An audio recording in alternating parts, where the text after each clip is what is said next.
Hello, everybody, internet revelers and misfits. Wow, what is wrong with my camera? Oh, that is terrible. Hold on 1 second. Let's fix that for a start. Just give me 1 sec. That is absolutely terrible. I'll just broadcast.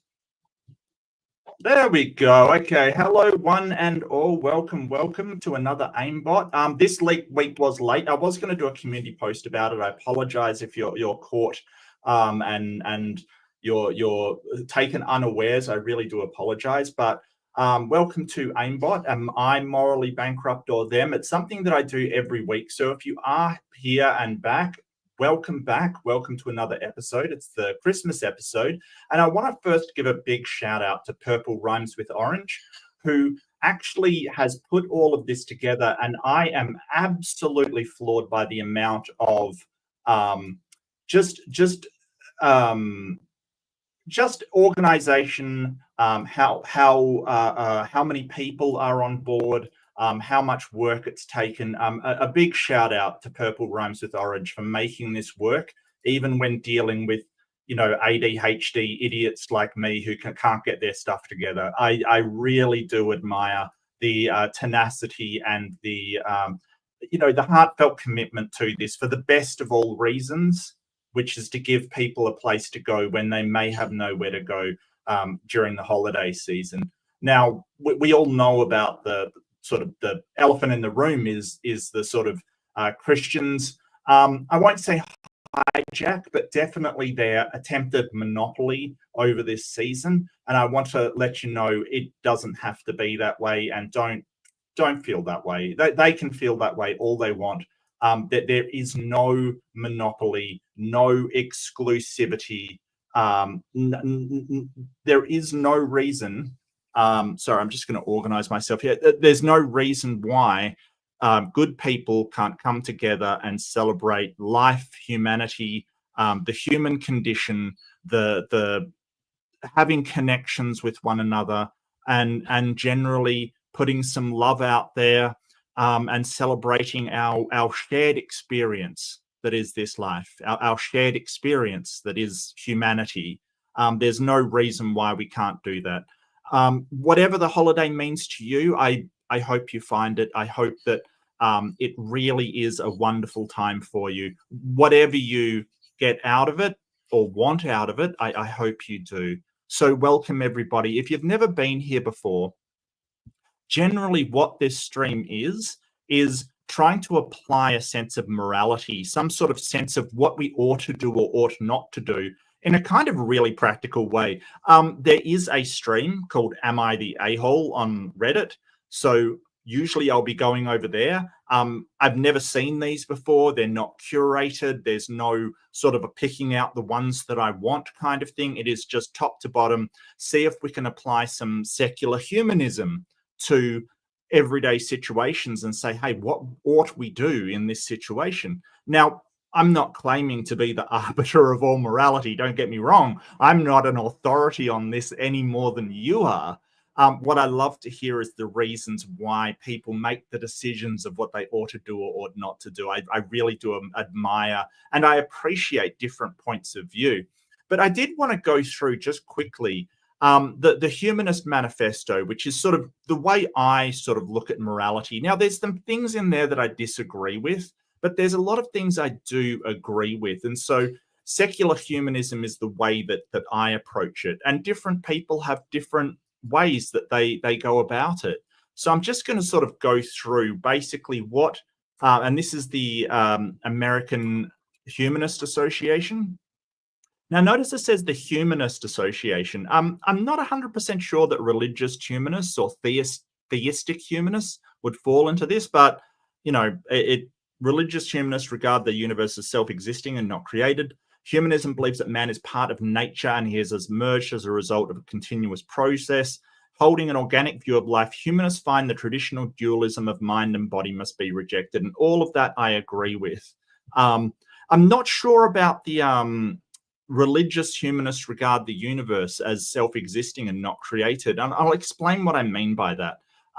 When you have a theistic humanist, they think that there is a God It may be some kind of a god that just doesn't really interfere too much, almost like a deistic god. But the god that we're talking about basically says humans are the most important thing. Like, you have to prioritize humans over anything. And I have mentioned this before.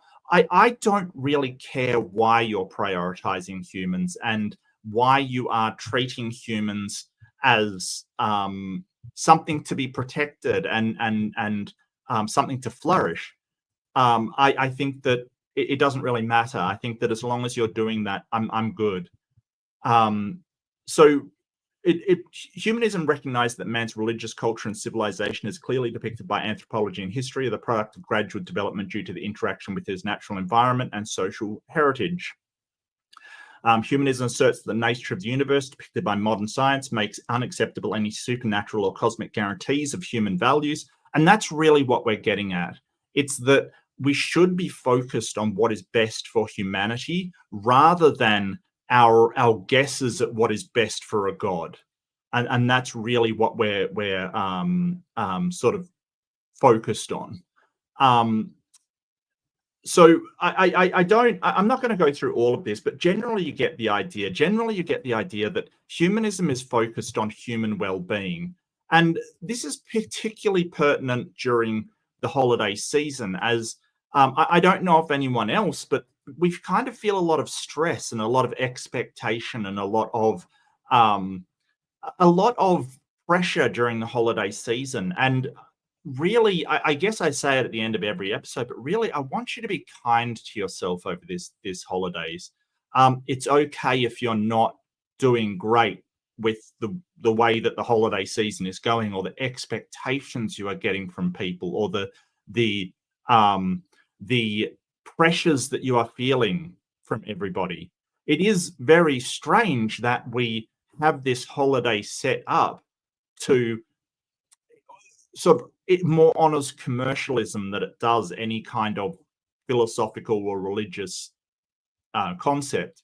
And we kind of feel obligated to maybe spend more than we can afford, or do things that we may not want to do in order to show that we are a sort of valid part of society, that we do fit in with this expectations of society.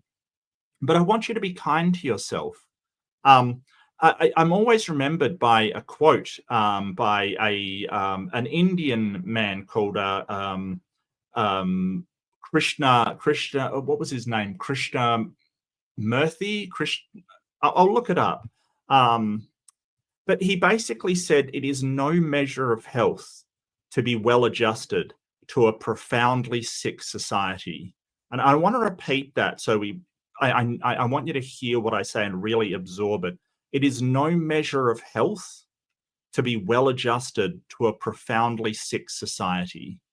And what he meant by that was that we all know capitalism has these problems, and we're essentially consuming to maybe our detriment. And it doesn't mean that if you're well adjusted to it, then there's something wrong with you. No, it just means that if you think there's something wrong with the world, it may not necessarily be something wrong with you. It may be that you recognize the issues and problems and concerns and the horrible things that are happening in the world. And that might not be you. It may be the world. And we may not be able to change it. And accepting that we can't change it is important, because we might not be able to change that. But recognizing that not being okay with the way the world is, that's okay. That's okay. It's okay. But we want to go and see what we ought to do, how we ought to react to certain situations. And it's a bit of lighthearted fun as well. And before I will get in, if you haven't been here before, this is people asking for opinions on their actions. So it is consensual and solicited judging of people. I don't like to judge people generally. But if people are going to say, hey, I would like you to give me your opinion, I don't see a problem with it. And, I think that it's perfectly reasonable to give your opinion if somebody asks for it and says, hey, what do you think of this action? At the same time, we've got to be aware that, hey, that is just our opinion, and they might not share the same morality. Looking for that compatibility between moral systems is really what I'm all about. Where can we agree on stuff? Where do we disagree on stuff? And can we share a reason and debate why we disagree? Give the reasons why something is wrong. And that's why I always say, if there is a theist that says, okay, well, my God says to do the best for people, to help humankind flourish, that's great. I can discuss with you what's best for humankind. But if they just say, hey, a God wants this, I don't know how I'm supposed to have a conversation about what a God wants when I've got no way to access what that God wants. Or even if there is a God, I don't know how I'm supposed to access that. But let's get into this. I think I've talked enough and been serious enough. Maybe I should be doing more fun stuff. Look, I think too much, and that's okay. I'm all right with that. Maybe it's right, maybe it's wrong. It is what it is. It is what it is. Yeah, and welcome to Jay's stream. Welcome. Absolutely, Christopher. It's really great to see you all. Jay is a fantastic guy. I really love his stuff. Please, I hope you did give a like and a share or something on the way out, because he's worked a lot on his stuff, and I really admire Jay for everything he's done. I'm gonna go and grab the first one. This is from Dragoran. So in secular humanism, really, we're focused on utilitarianism and consequentialism. So consequentialism is very easy to understand. It's like, well, what are the consequences to a action? Utilitarianism's pretty easy to understand. You choose or you have a utility, something like pleasure or well-being or happiness or whatever your utility is, some kind of metric that you can say, hey, the more that increases, the better it is, and the more it goes away from it, the worse it is. So essentially, that's what I'm doing when I say, well, should we ought to do this or should we ought not to do this? So the first one from Dragoran is, am I the arsehole for refusing to give up my front row spot at a concert to someone claiming to be disabled? Yeah, probably. My first guess is yeah, probably. It's weird that they're saying claiming to be disabled. I mean, at the end of the day, when you have this idea of, hey, they may be lying about being disabled or lying about, you're looking at somebody on the street and they ask for money and you're going, well, do they really need the money? Me, myself, I would rather be wrong and give money to someone that doesn't need it than refuse to give money to someone that does.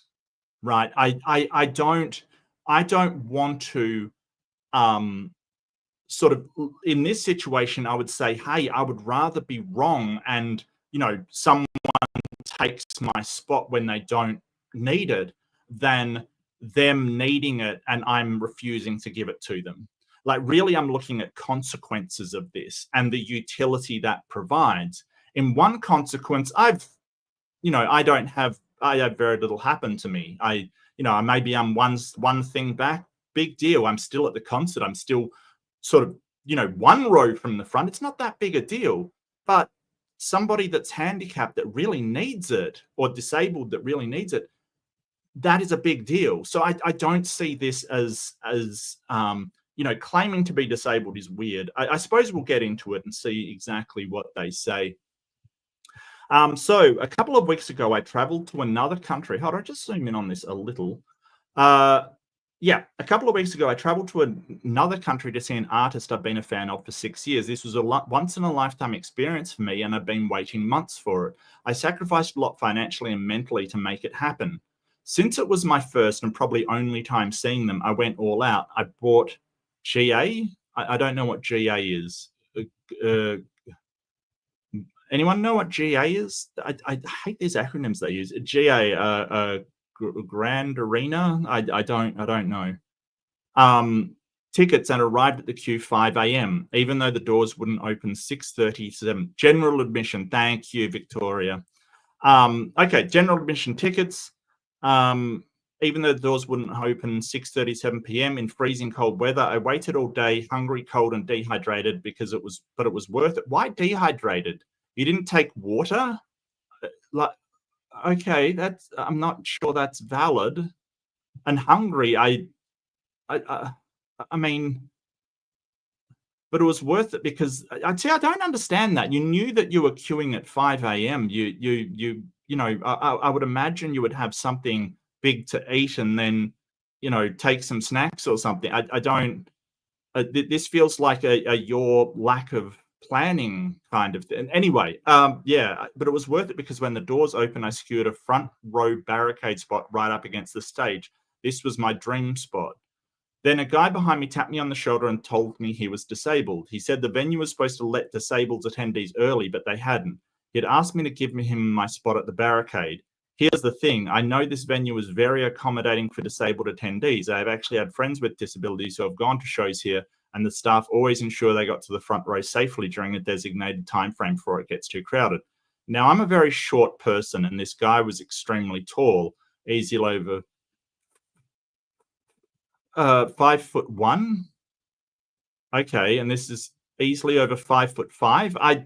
I'm not sure if I guess that's not tall to me, but you know, okay, I guess it is to them. I guess.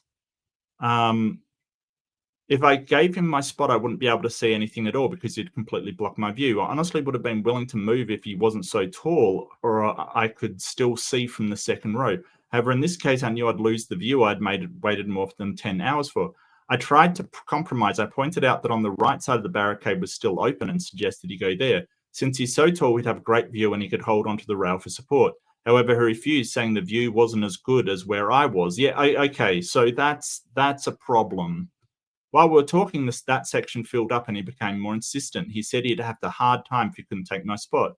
At this point, I got frustrated and explained if his disability that serious, he should be in the accessible section, which is specifically designed for attendees with disabilities. If he insisted being in the standing section, he should have brought a support aid like a cane. I'd seen someone nearby with one. If he spoke to security, they could escort him to the front row disabled seating, which had a fantastic view and is much more accommodating. After hearing this, he called me an asshole and told me to get effed. All right, that is okay. I feel like he just wanted my spot and wasn't being truthful. The venue offers several options for disabled attendees, and I tried to direct him to alternatives. I feel bad for saying no, but I don't think it was fair for him to sacrifice my entire experience. Well, if there was another place where he could definitely go, I don't see the problem. I was sort of expecting that, hey, there wasn't any other place and he was, you know, the venue had made a mistake or something like that. If there was like another, if he basically says, oh, well, you know, I need to stand up, so can I have your spot? And you say, hey, there's a spot there. And he says that the view isn't good enough there. I have a problem with that because, you know, you've basically pointed out how that problem can be resolved. And he basically says, well, you are in the better situation. I don't see why. You know, does his disability require him to maybe have something to hold on to? Sure. Does it require him to be in an optimal spot to see the show? No, I'm sorry, it doesn't. So I don't think so. Like you know, I guess society is fine making allowances for people with disabilities, conditions, and other issues that are happening, but you can't expect this treatment of the very best because you have a disability. Like, we're talking about equity here, not sort of, you know, which is basically leveling the playing field by giving more to those who have less. But that doesn't mean you push those people up to the detriment of everybody else. You bring them up to be equal, not higher than the people around them. So I kind of do agree. It's sort of no, I don't think they were. I don't think they were. At first blush, I did. Sorry, just 1 second, and I'll start the poll. If you haven't been here before, I always do a poll, which I've been horribly unprepared for, to see what people think about this. And you know, I really want to hear what you think. Um, um, Poster is um, uh, nothing wrong.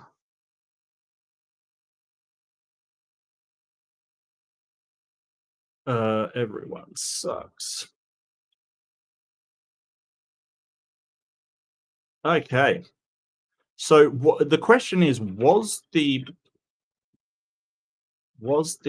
poster wrong for refusing to give up their spot? Like I would, if there was no other place to go and you refused to give up your spot, I would absolutely say, yeah, it's a horrible thing to do to a person that may be disabled. Yeah, absolutely, that's terrible. But sort of um, solving the problem and then them saying, well, no, I want that particular spot. Yeah, that's kind of wrong. That's kind of wrong as far as I'm concerned. But I do want to know what you think. I do want to know what you're thinking. As per usual, I don't know about being truthful kind of thing. You know, it's very hard to tell. And as I said, I would err on the side of, I would err on the side of, well, you know, let's assume the worst for this person and act accordingly. You know, that's what I would do. But at the same time, when they're just asking for your spot and you know won't go to one that is perfectly reasonable, yeah, I don't know about that one, Chief. I don't know about that one. um I find it strange that he let's see what this is, the Redditors. It's always interesting to see how things is. I find it strange that he zeroed in on you and only you. He didn't ask demand anyone else move, not the ass. Yeah, I kind of see a point. There must have been people beside them. They could have asked other people. Maybe home in on someone who's, you know, I mean, I'm 192 centimeters. I'm 6'3" roughly. So you know, if that honed in on me, I might go, yeah, sure. I mean, I can probably easily see over somebody that's 5'5". So you know, I find it weird that yeah, he went for a short. But I mean, surely there was someone taller that he could go behind. Nerdy Swamp, which says not the arsehole. As someone who is disabled, I call venues ahead about the accommodations I need, and it's usually worked out for me at no charge here in Washington State in the US. A seat somewhere so I can sit and enjoy the music. The seat is reserved, my name on it, and I have to show ID to get it. I'm not sure what the man's disability was, but he should have asked the venue staff for assistance rather than trying to force the issue with you. I kind of agree with that. I kind of agree with that. It probably would have been better to go to the venue staff and say, hey, I have this disability. I have to be in a place, and then let them talk to the patrons of the venue and sort it all out. You know, like that probably would have been a better one.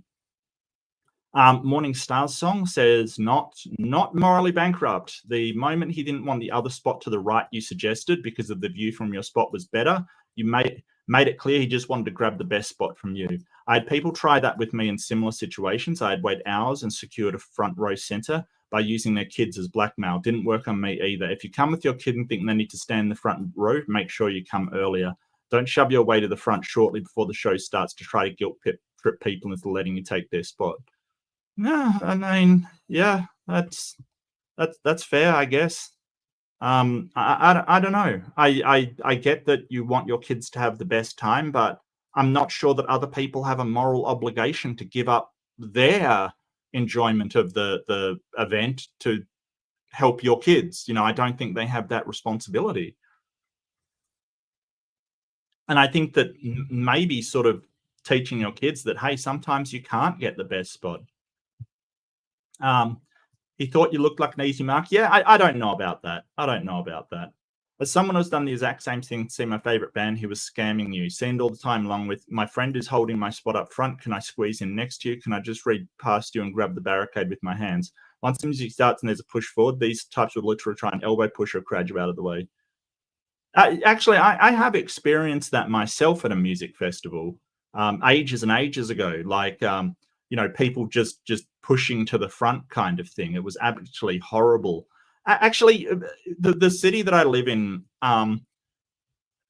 it made me so mad. People threw bottles at Björk, and I don't know who did this festival. I don't know if you're familiar with Björk, but somebody put um, Björk performing on a stage, followed by Rage Against the Machine. I don't know what fever dream that concert organizer had lapsed into, but wow, I mean, talk about a silly lineup kind of thing.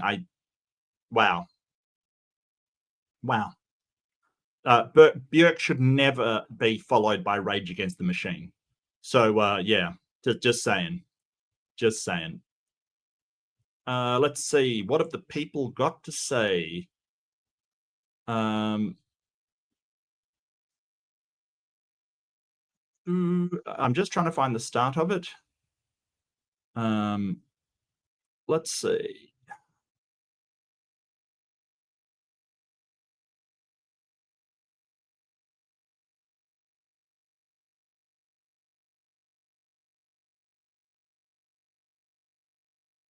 There's the general admission. Okay, so I should start from about there. Andrew says, "Lol, fuck them. They are tall." Yeah, that's fair. My judgment, mate. I don't know.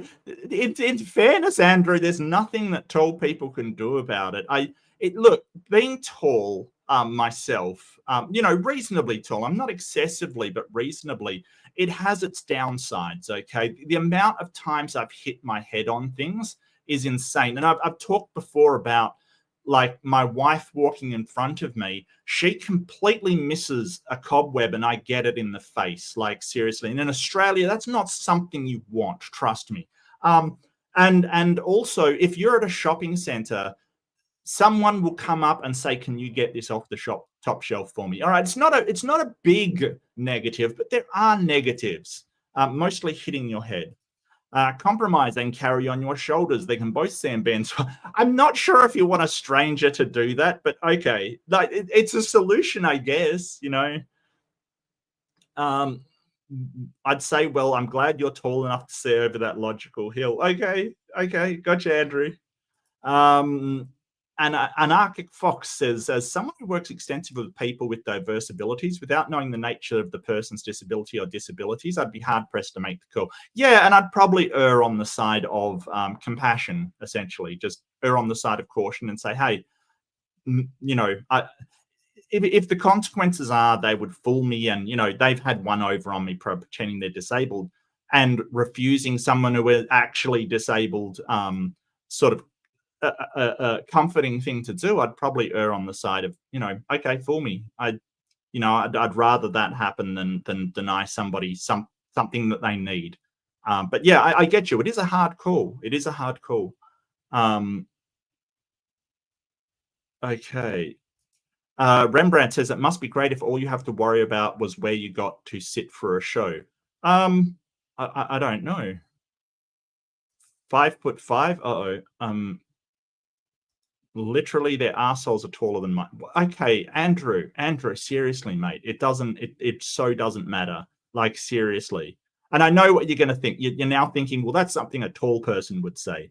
I don't know what to tell you, mate. I don't know what to tell you. Maybe the promoter took, I won't do what you tell me to. Maybe. That may be, yes. Yeah. Depending on the stranger, you might want her to sit on your shoulders facing the opposite way. Purple.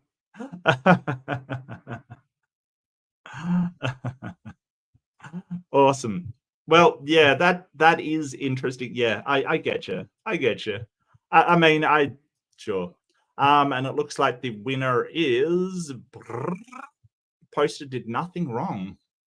Yeah, I agree. I think that if you present a compromise that solves the problem and they just want more, yeah, it's kind of you've done what you can to solve the problem. You've done where you want to compromise to. I'm not really a big fan of compromising and then having people demand more when you have a compromise. Look, I know compromises aren't ideal. They're not ideal for the other side as well. But you know, that's what that's what they are. They're an outcome that neither of you want, but will at least overcome that conflict that you're in. But you know, nobody should be 100% satisfied with any compromise. That's the thing. Like, compromise shouldn't go, oh well, I got exactly what I wanted. If that was true, it wouldn't be a compromise. It would be just one person getting their way. So I think that I think that they didn't do anything wrong at all. I don't think so. Okay, the next one is from Remarkable Rose 3190, and woohoo, we have our first Christmas one. Wow, okay, so our first Christmas one. I was considering doing only Christmas ones, but I didn't know how many of them they were, and I never go into these to see what they are ahead of time. They're as new to me as they are to you, so I like to have that initial reaction, that sort of moral intuition of what does it speak to me first off? You know, what's my initial reaction? And then I like to go back and say, hey, working with what's in the best for humans and human societies, and how do we make these societies and these communities better and more flourishing? Is there anything that my intuition is saying that maybe isn't the best reaction? Right. As I've said before, intuition's really good at making snap decisions and sort of making these quick leaps. But I think we've got to go back and apply rationality in order to really understand it. And I've certainly changed my minds on multiple occasions. Answers Atheism. With my first Dylan concert, I went through hell to get the tickets, and if Helen Keller had asked me for my ticket, she would have been disappointed. Yeah, I gotcha. But it really was a case of if like, I think that in order to let somebody yeah, I think that's not the situation. I think that sort of that making allowances for people doesn't include really applying something detrimentally to your own life. It's like the difference between supporting people and rescuing them. So if you're not aware, supporting people is when you help people, provide assistance, you do what you can to help them in their lives. Rescuing is when you sort of, and we're talking in a more of a mental space than in a physical space kind of thing. Rescuing is when you try to help somebody in their life to the severe detriment of your own. You know, like when you're sacrificing things in life that you want, your own stability, your own financial well-being, your own life, in order to save somebody else's. That's what we want to avoid. Just because of the amount of resentment and the amount of upset and just the horrible consequences it has in our own life. And if we go rescuing people that need it all the time, we won't be in a position to help anybody. We won't be in a position to support anybody, which is support where you can help people without that detriment. So you do what you can, and it's understandable when you can't. Okay. Sorry, on that tangent, if you haven't been on my channel before, I will tangent and tangent hard. It will happen. Prepare yourself. Steel your loins for that. It definitely will happen. I will go off topic, and I refuse to apologize, except I'm apologizing now. So, that's obviously not true. I'm a liar. My not allowing my brother out for Christmas. I think that if your brother, is going to disrupt or absolutely ruin the proceedings, I don't see a problem with it. you don't only have, like, there is this impulse to say, well, everyone's welcome. There's, it's a time for family, and there's a time to let everybody come to whatever. But I don't think you can sacrifice the well-being of others in order to help the well-being of one. I think that if they are going to cause distress and horrific feelings to other people, they might not get an invite from me. And that isn't because I dislike them. It isn't because I hate them. But if, we have more to consider than just one person. I would make allowances for a lot of behavior, with holiday seasons and family holidays. I would make allowances for a lot of behavior. Probably not everything, though. Probably not everything. If someone insisted on coming to Christmas and, say, being bigoted or being racist or being something like that, I would probably not. I would probably say no. Like, sorry, but you can't come if that's what you're going to do. It is too harmful for the people who I love. And maybe I love you. Maybe you're my brother. I love you. I will not allow you, because I love you, I won't allow you to harm people like that. It's not good. But let's find out what happened. So my dad moved into our house because he's disabled. My older brother stopped one day right after Thanksgiving, and my wife overheard them trash talk her about how the way she's dressed and how she's bitchy. Wow, okay. So my older brother stopped by one day right after Thanksgiving. So your wife heard them hassle how she's dressed and how she's bitchy. My brother has been banned from the house since, and my dad got a serious conversation about not gossiping about my household with family members, or he will be on the street. Oh, he moved into the house because he's disabled. So it's his brother and the dad. Wow, okay, that seems bad. My wife is still semi-livid at my father for saying those things, so she refuses to interact with him or cook for him. He complained about her cooking and why she was a bitch, and she told my dad, that's the food I made, eat it or stub it. Wow, your dad needs to pull his head in. Okay, so as far as I'm concerned, and maybe this is just where I'm coming from, right? Maybe this is just my background, but I always thank the chef for cooking the meal, no matter how bad or good it is. That's them putting in effort to make you food. There is no such thing as a meal that you haven't made, you haven't prepared, that is bad. I'm really sorry, but I think it's only when you're making meals for yourself that you realize how much of a sort of grind it is to do so. And yeah, there's sometimes I love cooking, and sometimes I don't like cooking sometimes. And if you do it, I will thank you for it, and I won't complain about the food, because if I don't like it, I should have done it myself, and I haven't, and it's been given to me. I will never treat someone that gives me food as not with non-gratitude. If you've ever been in a place where you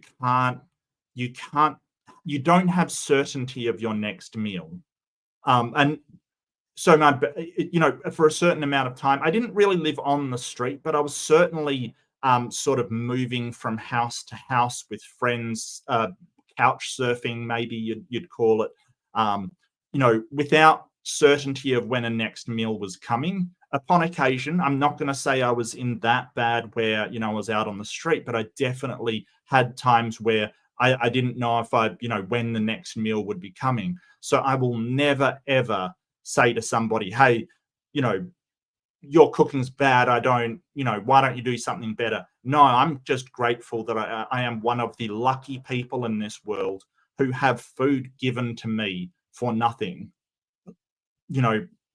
Hey, be thankful there's people in this world who would, I don't want to compare traumas or compare circumstances or compare misfortunes, but we got to realize there's people in this world who would be loved to be given any meal, anything at all. So yeah, I think that's really bad, really bad.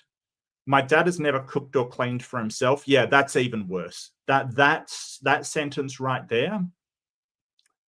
That sentence right there is emblematic. Like, a lot of the time I love cooking. I love cooking for my wife. I love cooking for people. I love, sharing with them what I've put together. But cooking can be a grind. It can be hey, I've got to make another meal. I totally get it. So people that have never done that for themselves have no idea what it's like. I mean, cleaning can be an absolute grind. Music helps, taking breaks help, but it can be an absolute grind. Don't sort of hassle other people's, housework until you've done it yourself over a long period of time, please. For Christmas, my brother still isn't allowed over, and my wife is barely on speaking terms with my dad. I won't intercede for him or make him special food he likes. His disability doesn't keep him from cooking for himself and has been bummed out. I told him that it's his own fault for never learning to take care of himself. Well, that's not helpful for a start. That is not helpful. Yeah, so it's a really horrible relationship. You've got a guy here who maybe his wife has taken care of him most of the time, most of his life, maybe his mother before that, and he's never actually learned to take care of himself.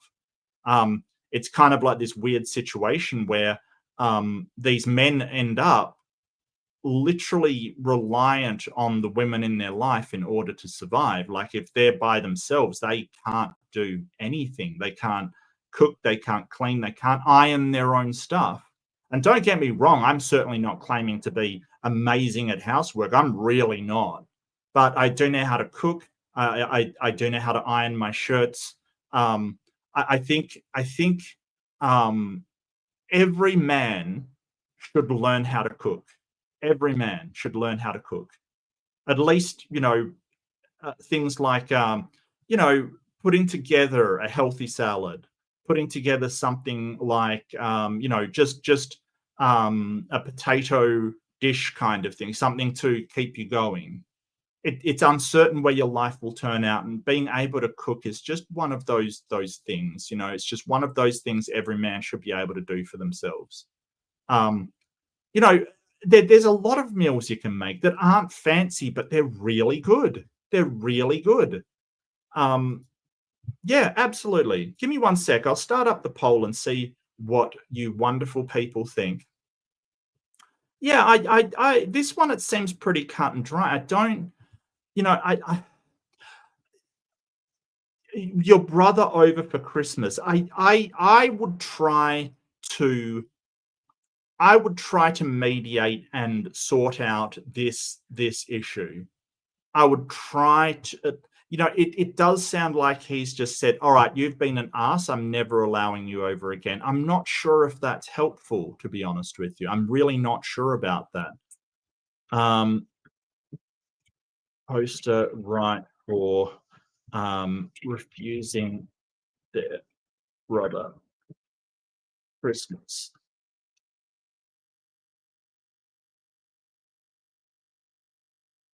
I don't know. It sounds horrible, but I'd really want to know whether his brother has sort of apologized and admitted fault, or just said no. Because I think forgiveness is fine, but the person has to actually apologize first. You know what I mean? Like if they've done something horrible to you, that's okay. People screw up. I get it, but at least apologize for what you've done. An apology is more an acknowledgement that you've done something wrong, but it's also a sort of, it's telling somebody you will try not to do it again. That's really what an apology is sort of exists as a statement of what do they call it in courts and stuff? Contrition. as a statement of contrition. I'm sorry I did this. It's more sort of saying, hey, I won't do it again because I know that it's wrong. So at least to me, that's what an apology is. It's sort of well, things will be different in the future. If somebody doesn't apologize for their behavior, it speaks to me, and this might just be me, I don't expect anybody would agree with this, but it speaks to me that they will do it again because they don't see anything wrong with it. And so if they're not willing to apologize, then yeah, not coming to Christmas. If you're going to talk to your dad and rubbish the person that made all the food and slaved over the oven, and even if it's bad food, you didn't have to do what she did. I don't care. You didn't do that. When you do it, maybe then you can have an opinion, so.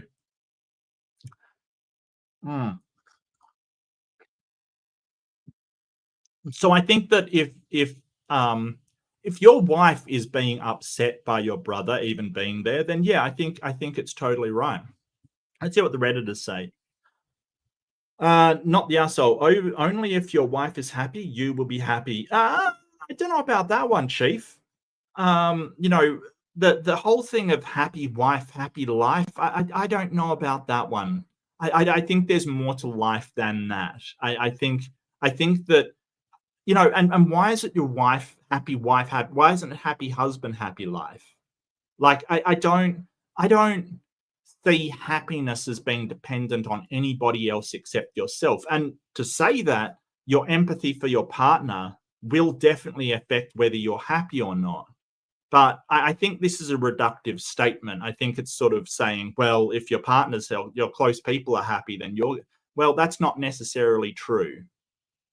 Your wife could be ecstatic and you might still be miserable. Maybe you haven't done what you've wanted in your life. Maybe there's your brother's being an ass to you instead of her. Like, that statement is just, it's yeah. Like, I get that that's a big factor in your life, but I don't know. If her cooking and behavior bothers your dad so much, tell him to go live with your brother. Problem solved. Then both your dad and your brother can be miserable together. I kind of like that. Yeah, I do like that. I don't see any. If you're doing something for somebody, like providing your house so they have a place to live, I would not allow them to make your lives miserable. I get you. Not the arsehole. Disability will never be an excuse for bigotry and sexism. Yeah, I agree with that. I do agree with that. Keep your brother out of the house and tell your dad to apologize to your wife who wants to stay. Happy wife, happy life. Not. I don't think that's true. I don't think that's true. I get that your spouse is a major factor in whether you are content with your life or not, but I don't think that is. It's too a simplistic thing of what makes us happy is incredibly complicated. And by happiness, real happiness is a fleeting emotion. We might be, happy that something happened in our life. We got a promotion, or we had something happen. Your somebody complimented you, or you got recognized for something you did. It's a very fleeting emotion, like true happiness. Really, when we're talking happiness, like the greatest happiness principle, we're really talking sort of a more contentment with your life, life satisfaction, or satisfaction with the things in your life. And there's so many things that go into that. We kind of talk about having connectivity to people, having your achievements recognized, self-actualization, being the best person you can be. And don't get me wrong, your partner or partners and the people that you care about in life are important to that. But I think it's so reductive to just reduce it to, well, if your spouse is happy, you're happy. I think that's just, it's sort of very, very reductive. And it's reducing a complicated thing down to just a catchphrase. I dislike that. Not the arsehole for the brother situation, but you might be the arsehole for letting dad stay. I don't care who you are. If you disrespect my wife, you will not be welcome in my house, disability or not. Yeah, some people do feel that way. Sure, sure, I get you. Not the asshole. Firstly, you're a rare beast here, one who has his wife's back, as you should. Talk about a choosing beggar. Right, right. And there is that phrase, beggars can't be choosers. They can. Beggars can be choosers, but it's not a good idea. Like, is the thing. Sure, beggars can be choosers. They might go hungry. So I think that beggars can't be choosers is more a prescriptive statement. It's more a statement on prescription. Like, if you're a beggar, don't try to be choosy. It's like, don't look a gift horse in the mouth kind of thing. It's the same thing. Obviously, beggars can be choosers because, as we can see, this guy's a beggar and he's being a chooser. So they can, but, if you are taking charity from people, even if you don't feel like that charity is that great, I think that still muted. Am I muted?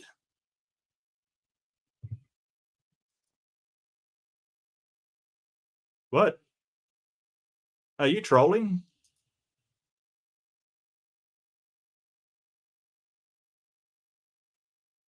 Oh yeah, trolling.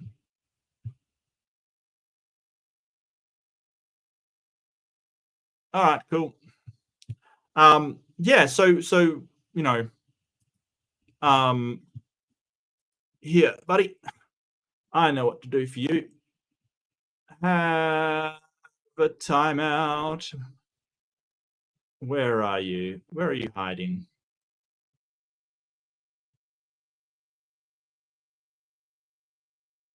There you are. Let's give you, oh, I don't know, 30 minutes. There you go. Enjoy. Enjoy. Banhammer's in the chat. That's the next one. All right. Thank you so much, everybody. I really appreciate it.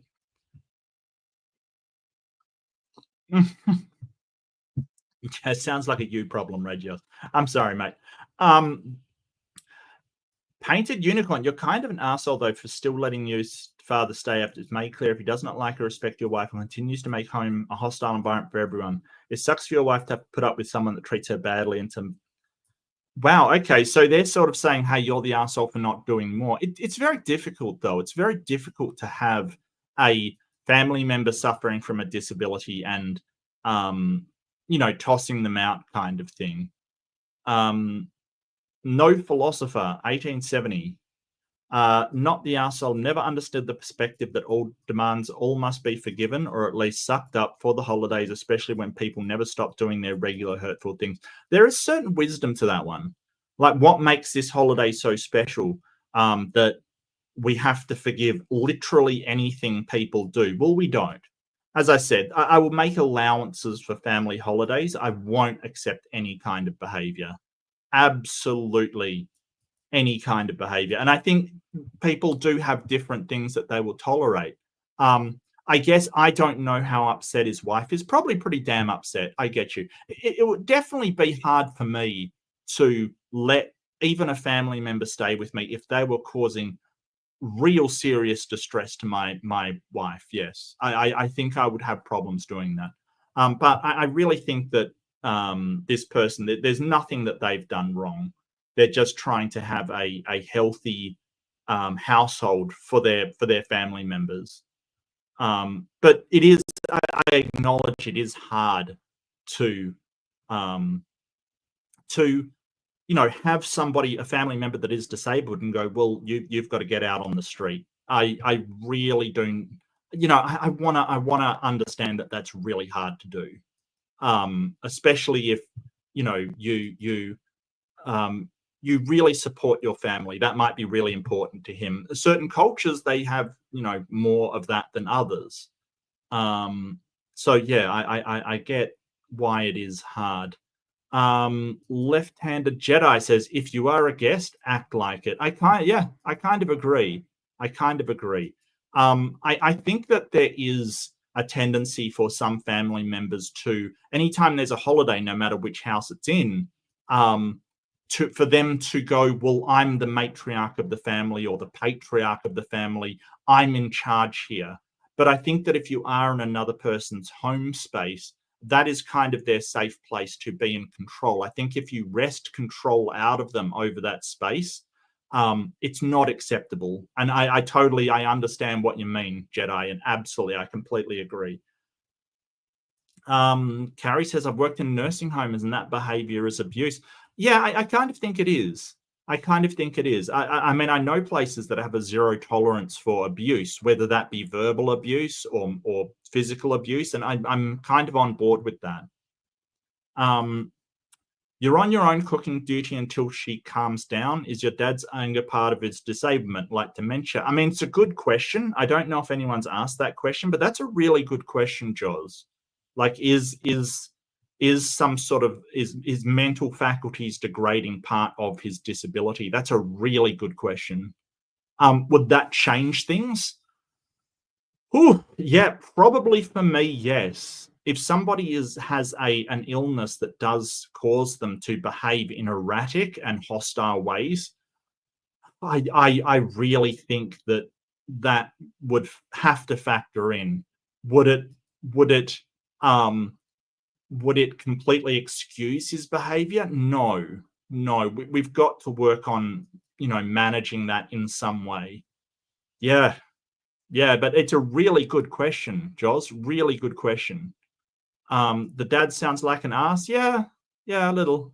Yeah, especially as he's never cooked and cleaned, man. Like, I can't respect a man that can't take care of himself.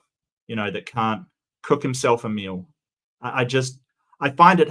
It's not like I can't. I find it hard to. Just because I've lived on my own, and many times in my life, and you've got to be able to take care of yourself, bare minimum. Just.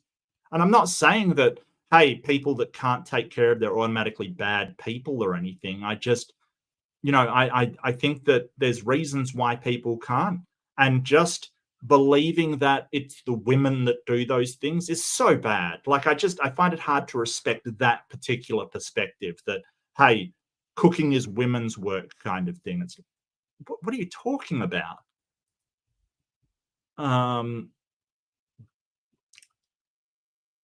Left-hand Jedi, I enjoy cooking. There is an art to looking in the fridge and putting a meal together. Yeah, absolutely. I've done I've done sushi a lot in the past as well. Like, I haven't done sushi for ages. I loved cooking sushi. There's something very calming about it. But not like and certainly there's times I absolutely love cooking. It's awesome and I enjoy it so much. But there's just times when I'm exhausted and I just couldn't be stuffed. There's certainly times when I don't enjoy cooking. I got to be honest with you. Left out Jed, you're welcome to cook for me anytime. Yeah. You know what changed my life? There's something called a sushi bazooka. Because I like doing sushi, I'd always be using the mats to roll the sushi up. I don't know if you've ever made sushi. It's sort of, it's a bit weird. You have to sort of put the rice on the thing and then the ingredients in the middle, and then you roll it up like a rolled cigarette using this mat, this wooden or bamboo mat that you basically come over and then roll it up kind of thing. And then my sister-in-law got for me something called a sushi bazooka, and it's this plastic thing that you put it inside, like clip it on, and then you push it out with this plunger. It's like a sushi syringe. It's bloody amazing. Like, it's just so much easier. And look, I'll cheat. I gotta be honest with you. If I'm not, like, don't get me wrong, there's nothing wrong with cooking and doing it in the most intricate way possible. But if I can cheat, damn, I'll cheat. I'll absolutely cheat. Speedy Roman says, my sister invited the people across the street and another two neighbors to come over tomorrow. They don't have people to cook for them, so I'm doing it. I made a bunch of stuff. I don't mind one bit. Yeah, right on, Speedy. Not a problem. I don't know. I always feel like I when I go to people's places, I want to help cooking if I can. Like, do you have anything you want me to chop? Like, just chop up. I don't. Chopping's easy. It's sort of fun. You get two or three people chopping up stuff. It goes by in a flash. It's really good. let me help with the prep work. I'm more than happy to. All good, all good. Anarchic Fox says every human should learn how to cook. I kind of believe that. Yeah. Just not intricate, not well. Just learn how to cook like eggs and stuff. Like just. Plus, I think it's a really good feeling when you cook for people you love. That's a really good feeling when you give somebody a meal that somebody you care for, and you provide them with a meal. I love cooking and giving my wife the meal kind of thing. I really do. It's a really nice feeling. Maybe that's me, but I like it. Joz says, my father, about 65 years before he passed. I'm sorry to hear that, Josh. My condolences. Started to have a change in personality. He would get really angry out of the blue. Then he lost his speech, and it progressed from there. Yeah, that's hard. That's hard to see somebody you love change into somebody you don't even like. Oh, my condolences, mate. And we've got to ask. I think this ties into the conversation I was having the other day. Sort of this: what makes our perspective our perspective? If he changes into a stranger, is that still really your father? And it's a difficult question. And hey, Joz, much love, man. That's hard. And that's hard. Left Out of Jedi says, okay, there's a quietness when cooking. Call it Zen if you like. Yes, Zen. So how would you explain Zen? Zen is kind of the, what I kind of see Zen as kind of like mindfulness, being in the moment. It's sort of doing things without thinking about doing them. It's this strange place between running on automatic and thinking about what you're doing. It's this weird place. And I do know what you mean. I do absolutely know what you mean. Yes. Yeah. Basics: rice cooker, slow cooker, air fryer. I don't have an air fryer, Pocket Locker. I do have, look, rice cooker, slow cooker, absolutely. Slow cooker stuff is absolutely delicious. I absolutely like, if you want to do stuff, if you've got ingredients and you can be prepared way ahead of time and you want to do almost nothing, right? Like slow cooker, you just toss stuff in and let it sit for hours on end and something amazing comes out the other end. I'm not understating it. Like you put ingredients in and this amazingly cooked stuff comes out. It just takes ages to run, that's all. Air fryer I don't have. I've been thinking about it, but at the same time, what I do have is this device called a Thermomix. Now, if you've never encountered a Thermomix before, it's basically this slab of electronic German engineering, which is a blend. If you imagine a blender that is also a cooker and a steamer all at once, you can cook things in it while it heats things up. It uses a steamer on the top called a Varoma. It can do this all tons of stuff, and people have said, hey, it's cheating. Like I said, I will cheat, but it is the pinnacle of German engineering in the kitchen. It is amazing, just amazing. It makes things very easy. Like if you're cooking, say, onion that's been chopped up, like you can just throw the onion in, blend it basically on a very low speed and cook it at the same time. It's insane. It's so good. Really expensive though, but so good. You didn't like the cooking, so I learned to cook as a kid. Fair. Yeah, if you don't like the cooking, cook yourself, sure. Carrie says, my dad was the cook. Mum burnt spaghetti and noodles. Yeah, that's fair. That's fair. Hey, like cooking spaghetti's easy. Cooking good spaghetti properly is a bit harder.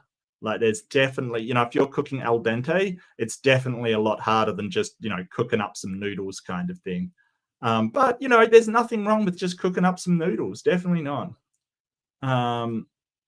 my nose used to learn, Andrew says, no, my nose used to learn a lot of how mix spices and foods to get the flavors and sensation wanted from eating the food. Yeah, nice. I mean, I'm certainly no spice expert, but hey, you know. Fox, I find cooking to be relaxing, gives me tangible results, and much of what I do lacks tangible results. Yeah, no, fair. If there's a lot of what you do that's conceptual, then, you know, definitely providing something substantive is a good thing. Yeah, I know what you mean. Highly recommend. Carrie says Zen and the Art of Cooking. That reminds me of that book. I haven't read it for ages, Zen and the Art of Motorcycle Maintenance, which was like, you know, applying Zen to maintaining a motorbike and sort of the zone out on the ride kind of thing. It was a great book. I remember it was fantastic. I haven't read it for years and years though. Carrie says he's allowing his wife to be abused. In a nursing home, they could bring charges. Yeah, kind of. I'm not sure if they'd bring charges or whether they'd just sort of, you know, after a certain amount, they would just kick them out. I'm not 100% sure you could bring charges against an old person for mouthing off in a nursing home. You could be right, though. I don't know, Carrie. Pragmatic, where I'm from, if you can't cook, you ain't shit. That's how they measure your worth. Facts. Okay, I know there's cultures around like that, like sort of the New Orleans culture. Like they really pride themselves on their cooking, you know, the sort of Bayou, you know, Cajun cooking kind of thing. I know that they really do. So yeah, and then, you know, Italian culture, they pride themselves on their cooking and their pasta and stuff. So that might well be actually 100% true. Sterling said, I don't think you're obliged to invite anyone into your home as a guest. Yeah, absolutely. Well, so here's the thing. I mean, obviously, legally, you're not obliged to invite people into your home. Morally, like, so ought you invite people to your home? I don't think it's a moral necessity, right? So I kind of differentiate between moral necessities and sort of moral virtues. Like, for instance, if you give to charity, like a lot of money to charity, you're probably morally virtuous. You're probably a good, you know, a better person than somebody that keeps all their money. But I don't think that it's a moral necessity. I don't think that not giving to charity makes you a bad person kind of thing. I don't think that's the case. So I think that, you know, with all of these things, like, but if you don't, if you say, you know, unalive somebody, you're definitely morally bad. You know, that a moral necessity is to not harm other people unnecessarily. So I think there are moral virtues and things, and I think it is a moral virtue to invite someone into your home, you know, to share with them what you've got. But I don't think it's a moral necessity. I really don't. So yeah, I do get what you mean though. Anarchic Fox says, not acknowledging the mistake is a strong indicator that it will happen again and again. In my experience, yes, I do believe so. In my experience. Left-handed Jai said, marriage is a partnership with ups and downs. If you have to walk around on eggshells, things aren't good. I agree. Yes, absolutely. And there's times when you're not going to agree and you're not going to get along. Learning to address those issues is part of marriage because they're going to come up. Like, a lot of people just go, oh, this person's my soulmate, we're never going to argue. Wrong. 100% wrong. I don't care how much of a soulmate you think you are. You're going to have disagreements. You're two different people. Left-hand Jedi. Yeah, okay. I'm so sorry, Joz. That sucks. That sucks. Carrie says, how would you feel about someone spitting in your face basically in your home and then to cook and clean for them? Well, physically spitting, did she actually spit in her face? Oh, look, he's just talking shit. Like, seriously. I mean, it's a horrible thing to do, but I think we've got to sort of, it's abuse. Yeah, it is abuse. I got you. Yeah. No, I think it is abusive. Yeah. I get you. But it's not physical abuse. Like, we've got to differentiate between verbal abuse and physical abuse because those two things are different. And that's not to minimize it at all. If you're being verbally abused, it is still absolutely horrible. Like, it's still awful and terrible. But let's be real about what it is, Carrie. I don't think so. It sometimes does feel like physical abuse when you have somebody be that nasty to you. And it sometimes can be more harmful. But yeah, I'm not sure. I'm not sure which is more. I suppose it depends on the person, really. Sterling says, also, it's your wife's house too, and she doesn't want your family there. You need to respect her position. That is true. That is 100% true. You've got to come to some agreements. I think that, yeah, I mean, if you can find compromises, though. For instance, you can have your family over when she's not there, or she can go out and do something, but this is a problem because it is Christmas Day. It is when the household is there. So, but not in this example. With an example with, you can have your family over. If she's going out, to go shopping, or to go to some conference or something, like she has to leave the house for some reason, you can have your family over there. And then, if they don't want to see her, or she doesn't want to see them, rather. So I think there's compromise you can make, but yeah, your house should be a safe space for you. And it sounds like that it isn't a safe space for her. And that's a problem. That's a boundary that we have to maintain. The house has to be a safe space for her. And I think that she is right to maintain that boundary. I cannot be verbally abused at home. That's a boundary. And I think enforcing that boundary is the only way forward. Now, and I think the guy's right that if your dad can't stop it, then he has to leave the house. He has to find another place to be, as hard as that is, because we can't violate that boundary and still have a happy life.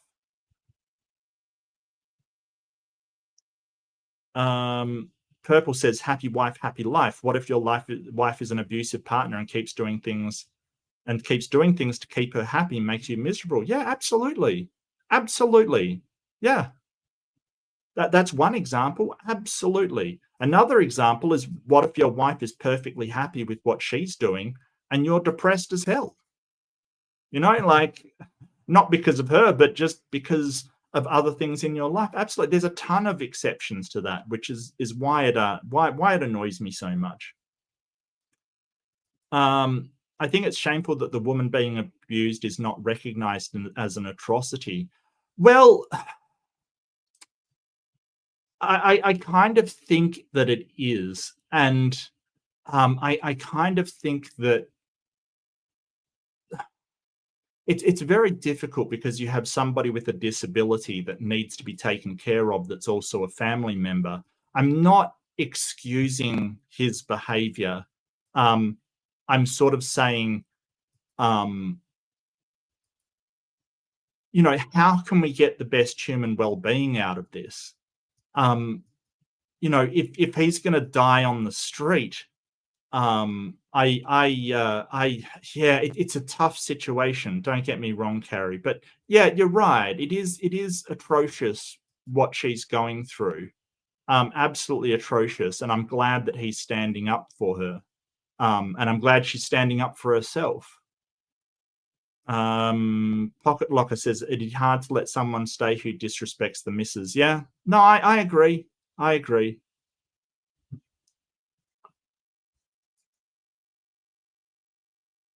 Call the wife and tell her to report it to the cops. It's against the law, family or not. Is it against the law to call somebody a bitch? I'm not sure it is. I'm not sure that it is, Carrie. I'm not sure that it is. Like, if somebody calls me an arsehole on the street, I don't think I can call up the cops and say, hey, they called me an arsehole. You've got to arrest them. It's against the law. I don't think that's the case. I really don't think so.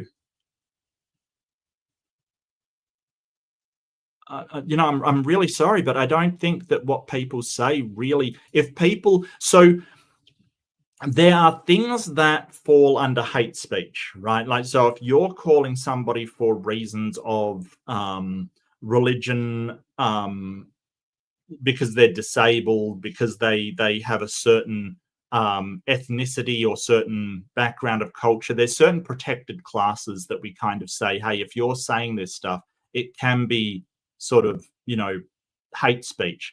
But I'm not sure that just insulting somebody is a crime. There's certainly words that we consider, and don't get me wrong, I'm not a lawyer, so don't take this as me giving you lawyer advice, because I'm certainly not.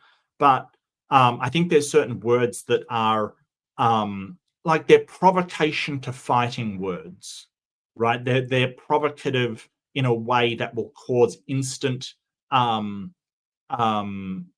instant physical response from the person. And I think the law, sort of says, hey, that's unacceptable, and may go for something like disturbing the peace. But I don't think it's just against the law to call somebody a name. I don't think it is, any more that it's against the law to tell somebody to F off or fuck you or something. I don't think that's against the law, Carrie. When I was married, I was protective. Yeah, I guess so. Yeah, am I protective? Yeah. Do I let my wife stand on her own principles? Yeah. I'm not gonna sort of I'm not going to take my wife's autonomy away in order to protect her as I think I need. I allow her to tell me what she needs. She will tell me what she needs. I don't need to sort of mansplain how I'm protecting to her, or sort of jump in when she doesn't need the help. I think that's important. I used to, because my background was in IT, I used to always try to jump in and fix problems for my wife. Like, I admitted I did it. I was Mr. Fix It kind of thing. Like, she was having a bad day, I would go, oh, how about we do this or that or the other. It was hard for me to learn because of my sort of background in fixing problems, sort of that IT engineering. Oh, well, this is how we fix it.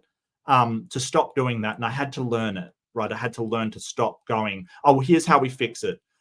Don't say this to my wife, how stop that and protect her. And no, I've got to get out of that mindset. That's not my role. My role is to support her, not protect her. She can, if she needs me, she will let me know what she needs. She is quite capable of taking care of herself. And if things are overwhelming, I will certainly be there. It's that difference between being supportive and rescuing people, being there to support my wife in what she is standing for, and standing over her, protecting when she doesn't need it. There's a problem with that, because if she doesn't need it and I'm doing that, it feels like I'm treating her like a child, like she can't handle it herself. And she can most of the time. Sure, there's sometimes when she needs my support, and I'm right there for her. Joel says, it's like law, you have to set your own boundaries and limits for what is important to you and your needs. Yes. And I will do it right to that one, Joz. You can't expect,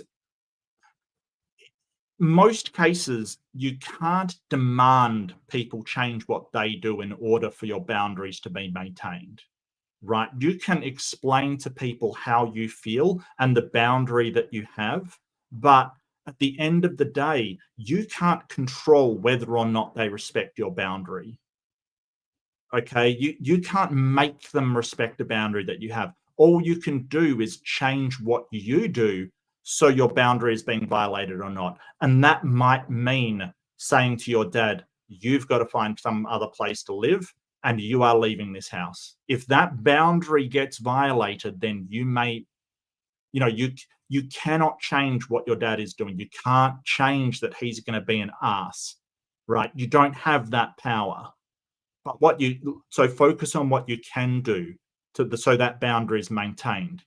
And if that action causes him harm for that boundary to be maintained, then it's hard, but you can't be sorry about that. You have to maintain that boundary. And if you don't, all that you're going to feel is resentment, because that's when resentment builds, because you will blame them for your boundary being violated. And in a sense, it's their fault, but sort of in a sense, it's your fault because you didn't maintain the boundary and just accepted someone violating it. Oh, hello, Eric. Good to see you. Happy Yule, happy holidays, happy Christmas, whatever you're celebrating. I hope it's, you dropped a super chat. Constructive criticism is one thing, but not when we don't even attempt to do the same task, just an arsehole move. Okay, so you're basically talking about hypocrisy. I gotcha, hypocrisy. It's really, really, really annoying. It is, Regios. I totally get you. Now, here's the thing about hypocrisy, right? Number one, everybody's a hypocrite at some point. Number two, just because you're a hypocrite doesn't make you wrong. Okay, so just because you go, oh, you should cook the vegetables for longer, and then you don't cook them long enough and screw them up as well, it doesn't make you wrong, but it does make you a bit of an asshole. No, it's an arsehole move. Yeah, it's annoying as hell. Mind you, there's sometimes, like when I've been a hypocrite, I used to smoke cigarettes, and luckily I could quit from it. I had that fortitude to quit, and I've said to people, don't take up smoking. It is a horrible thing. It's viciously, it is just the worst thing ever. And I mean smoking of any type. I guess weed's okay, but vaping and stuff, it's a horrible habit that has no upside, that can sort of really affect your life. So I think that, people I say don't take that up. I'm a hypocrite because I did. That doesn't mean it's a bad idea. That doesn't mean my advice is not good. That's good advice. It's just, hypocritical because I did that. So, Eric Wanda, thank you so much. What is your favorite Christmas meal? Oh, you know what? I've got to go in for the sort of roast pork, applesauce. I'm not sure if that's an American thing or whether you do have that. Let me see. Yeah, absolutely. I really do like, fruit salad or something at Christmas. The outdoor near the barbecue, fruit salad and with the melons and stuff, like rock melon or cantaloupe, I think you call it, and watermelon and all of that kind of stuff. No, but I really do like the pork roast with the scratchings and stuff like that. I'm sorry, I just do. It's just really, really good with applesauce and sort of gravy. And haven't had it for years, like ages, but I really did enjoy that. I hope that answers your question. Thanks so much for supporting the channel, Eric. I really appreciate it. I thought sushi was raw. Well, yeah, it can be. It can be. It depends on what kind of sushi I'm making. Now, sashimi is always raw, which is just raw fish. You can make a vegetable sushi if you have people who, only are vegetarian or vegan kind of thing. So that can be usually just the nori rolls I would make. Usually that's just carrot and maybe cucumber and maybe an avocado or something, and then wrapped up in rice. It doesn't have to be meat. It doesn't have to be fish.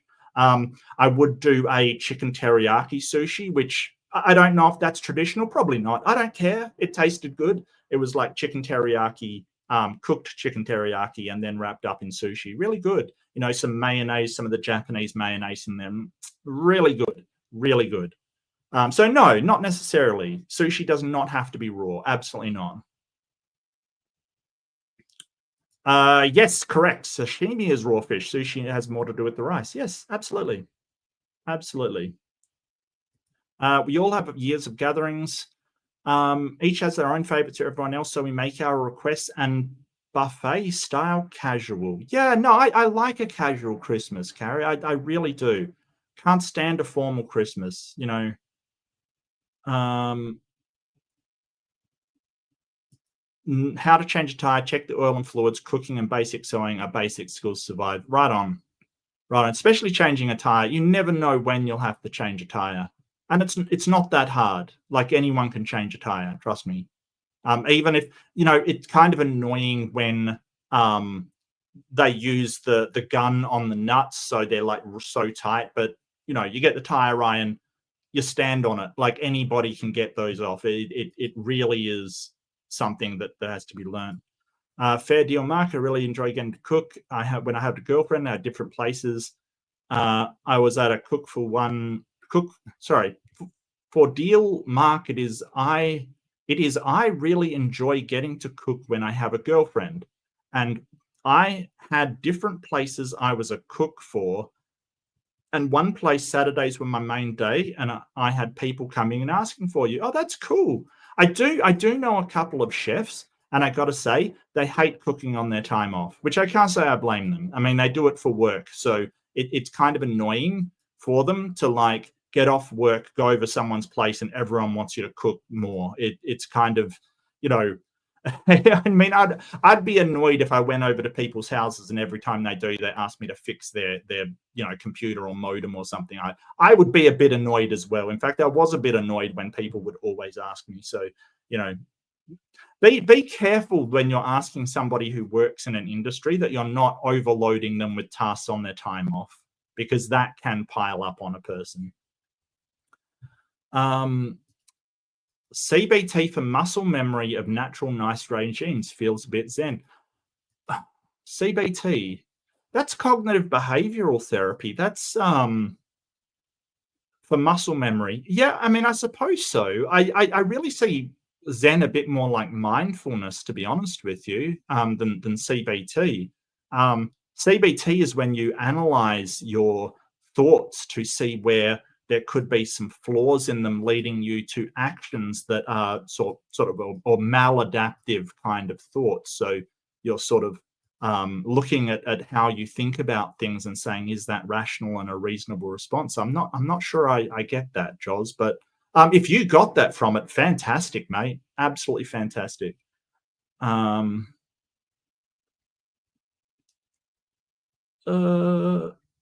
Like a combi pressure cooker. Yeah, not really a pressure cooker, but it certainly was just a blender / cooker kind of thing. Yeah. I know how to change tire, but I don't have the strength to jack up a vehicle, the arm strength to loosen the lug nuts. Oh, okay. Well, so you don't need arm strength to loosen lug nuts. You put the jack on the nut, so it's horizontal, and then you stand on that fucker. That's what you do. Because they use the air pressure gun to do it, the riveter to do it in shops these days. So they're always too tight.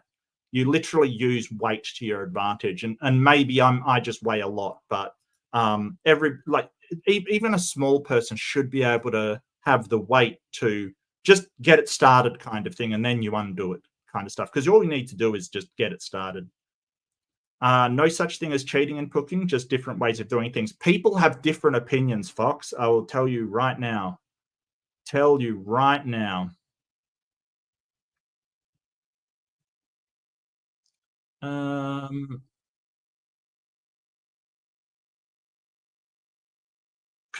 Cooking is a way between the ladies' legs. I mean, into her heart. Yeah, okay. This one saved it. Okay, Andrew. Okay.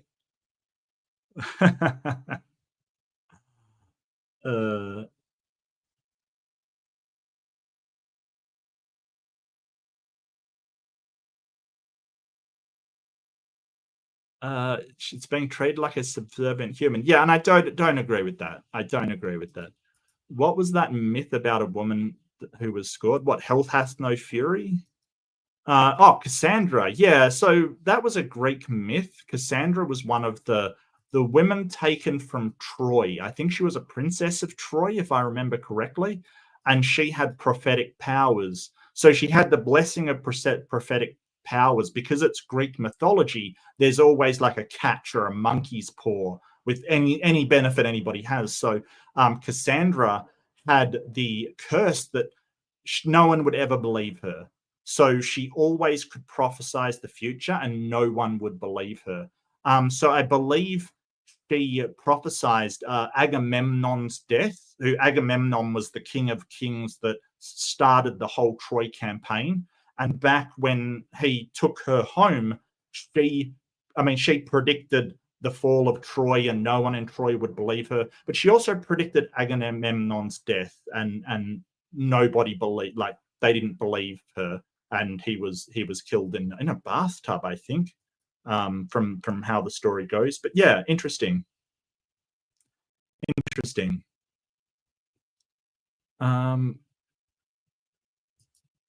The court found that the words which produce a clear and present danger are unprotected and are considered fighting words, but words which invite dispute and even cause unrest are protected. Yep, gotcha.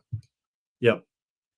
Yeah, so threats are unprotected by freedom of speech, but even words that cause, serious unrest, like telling the police to go fuck themselves, is protected speech.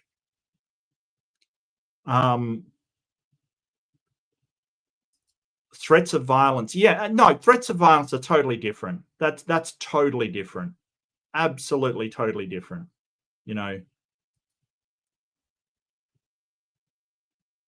Oh, you agree with the roast pork? Yeah.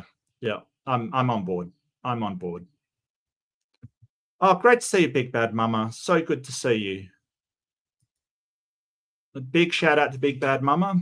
And hope you're having a big bad Christmas, mate. Hope you're having a big bad Yule. So what did you guys think? The poster did nothing wrong. Yeah, I kind of agree with that. I do agree with that. I really do. I think that the poster, I really feel for the wife. Yeah, no, the wife, like, she's done nothing wrong. She's cooked for this guy and he's just being an asshole. Like, seriously, I really do feel for her. Don't get me wrong.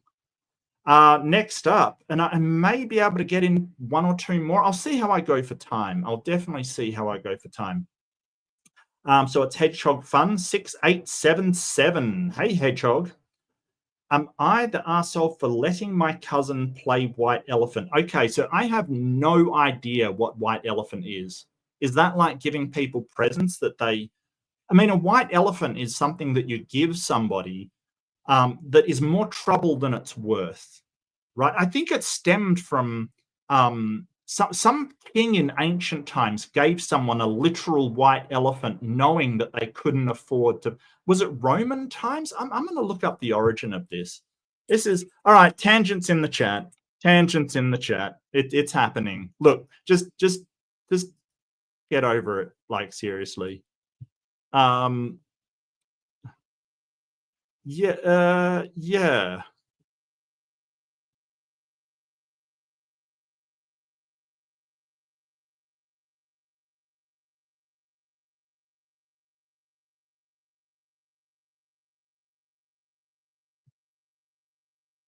Yeah, the term derives from the sacred white elephants kept by Southeast Asian monarchs in Burma, okay, Thailand, Laos, and Cambodia.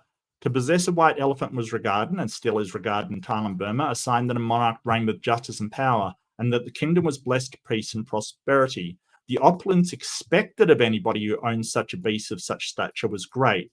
Monarchs often exemplified their possession of a white elephant in their formal titles, like Thinbayushin, Lord of the White Elephant, third monarch of the Konbuang dynasty. Because the animals considered sacred and laws protected them from labor, receiving a gift of a white elephant from a monarch was simultaneously a blessing and a curse. It was a blessing because the animal was sacred and a sign of the monarch's favor, and a curse because the recipient now had an animal that was expensive to maintain, could not be given away, and could not be put to much practical use. Okay.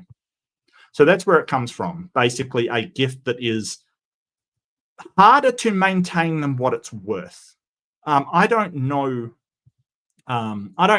what this white elephant game is. If somebody knows, please do tell me. Like, seriously.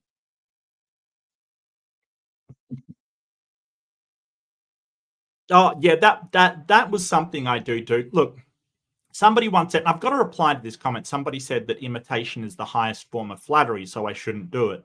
I think there's a big difference between imitation and parody.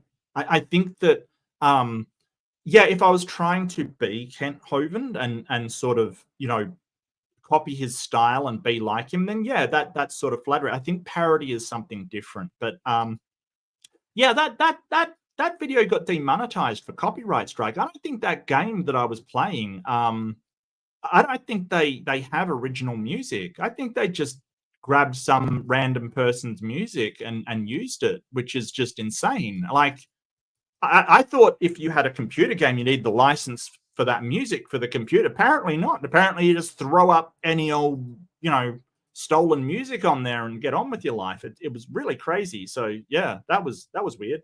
But it happens. It serves you right for playing some really bad game, I suppose. But you're still laughing at how angry they were. Yeah, I know. They're angry. I don't. Why would I care? I don't. Okay. But good to see you, AJ. I hope you're having a fantastic Christmas or Yule or solstice or whatever you're celebrating. I hope it's going well and you're seeing it. Oh, there's Hooligan. How you doing? White Elephant is a gift giving game. A person chooses to open a new gift or steal from someone who opened one, also known as Nasty Christmas. Ugh. Okay, a steal. What? So you either open a gift that hasn't been opened, or you take somebody else's? Okay, that sounds horrible, to be honest with you. That's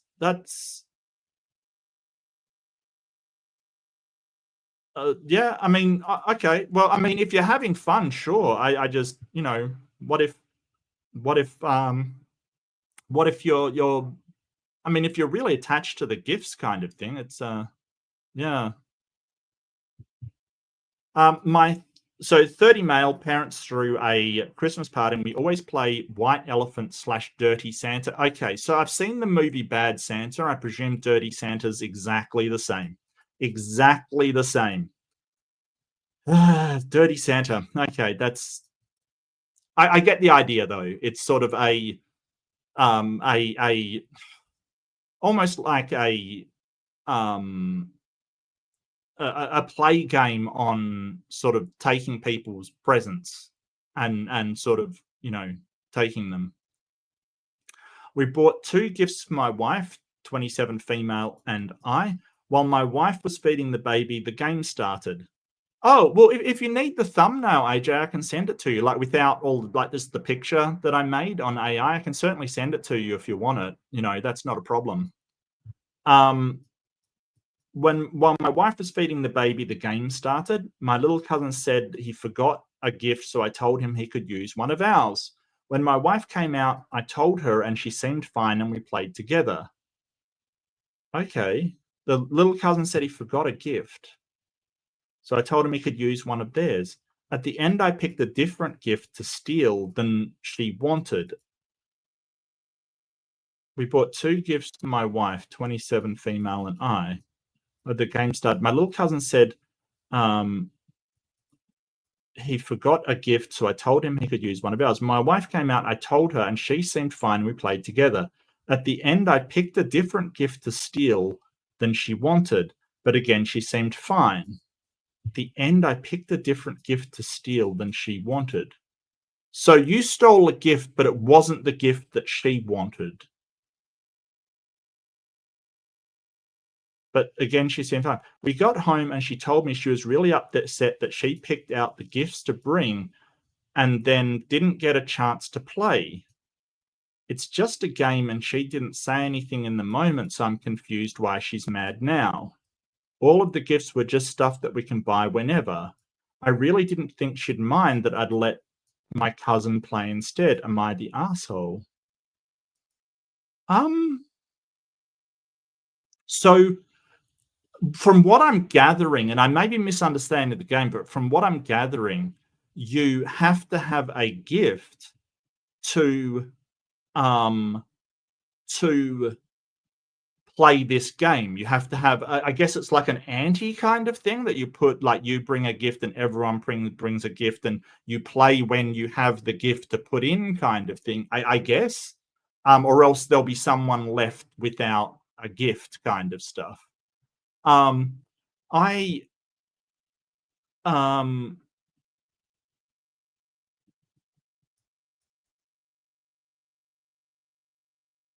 Yeah, so while your wife was feeding the baby, the game started. The cousin forgot a gift, so he told him he could use one of ours.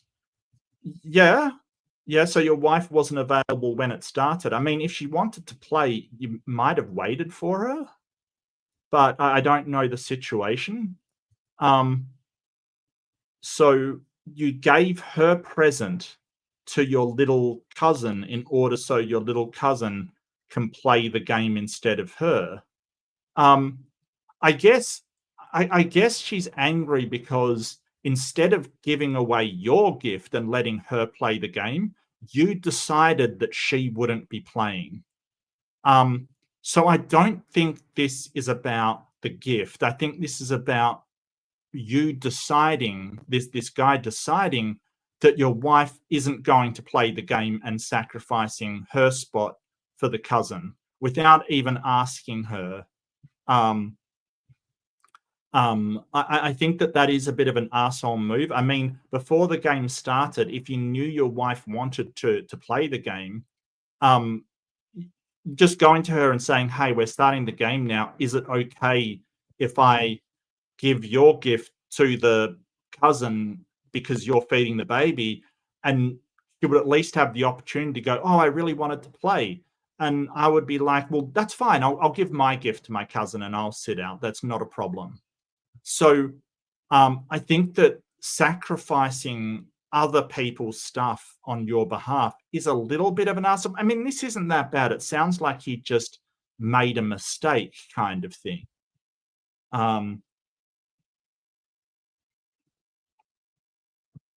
Like, you know, people make mistakes. That's okay. But I don't think this is about, you know, it's just a game. But if it's something she wanted to do, you've decided that she's not playing. And that's a problem. That is a problem.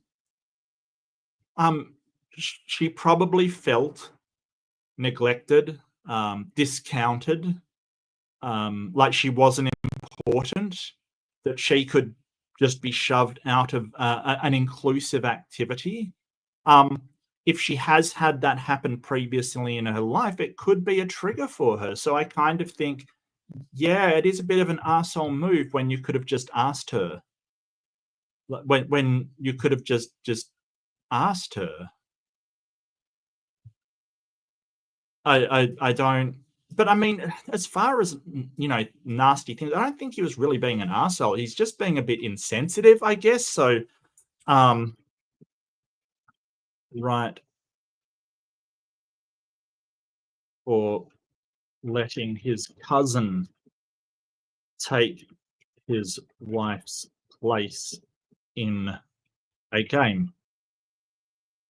So it often occurs to me, I sort of see stuff like this. It often occurs to me, you sort of go, well, it's just a game. Like, what's your big deal? It's just a game. There's no big deal about it, kind of thing. Whenever people are getting upset about something small, and I will link it into what's being talked about in the chat too. When people are getting upset about something that's really small, I often ask, what's the bigger problem? What's the bigger issue? What are they really upset about? I would warrant, and to my mind, it isn't just about the game, right? People usually don't get that upset about something that's small. Usually what it is that something has been happening and they haven't communicated it, or they have, and, you know, it hasn't been understood, or there's been a miscommunication, or something hasn't changed about the situation. And, you know, we all know the adage, the straw that broke the camel's back. Usually getting upset about something small is because it's a pattern in a long line of behavior that is kind of unacceptable to that person, or they've accepted that boundary being violated, and that resentment's built up. And when that resentment builds up, you eventually get to the point of this tiny little thing that echoes that behavior that breached your boundaries, and you get upset about this thing. What's important for us is to realize that we've got to communicate in what it is that's actually bothering us, not the action that was the trigger, but what it is about that that is actually bothering us to get to that point. So if it's something small that we're getting upset about, what is it about that that is causing us to get so upset? So, for instance, and I don't know if this is the case, but I just want to put this out here.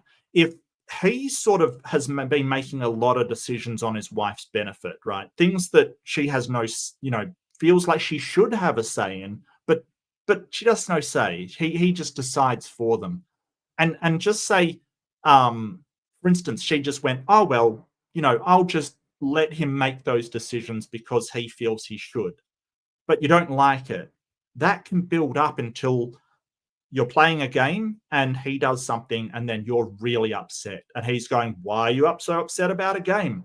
She's not. She's upset about the ongoing behavior that is causing her to this one thing is sort of, the one thing that sort of made her go, well, I'm upset about this. But it's not really the game, it's the behavior. Now, I don't know that for sure. I don't know these people. I don't know anything, but I'm saying that it could be a larger pattern of behavior. It may not be. It may be that she just really wanted to play the game, sure. But it sounds like to me maybe she's upset about something rather than just a game. So, yeah, again, like this is the thing. A lack of communication, we see this so many times in these posts, like just all the time. Just, people are upset. They don't tell others or their significant other or their loved ones what they're upset about. They, it's very hard to be vulnerable and say, hey, this hurt me and I'm upset. And doing so in a way that's not blaming the other person and having the language to understand or express what you're feeling without blaming them for the feeling.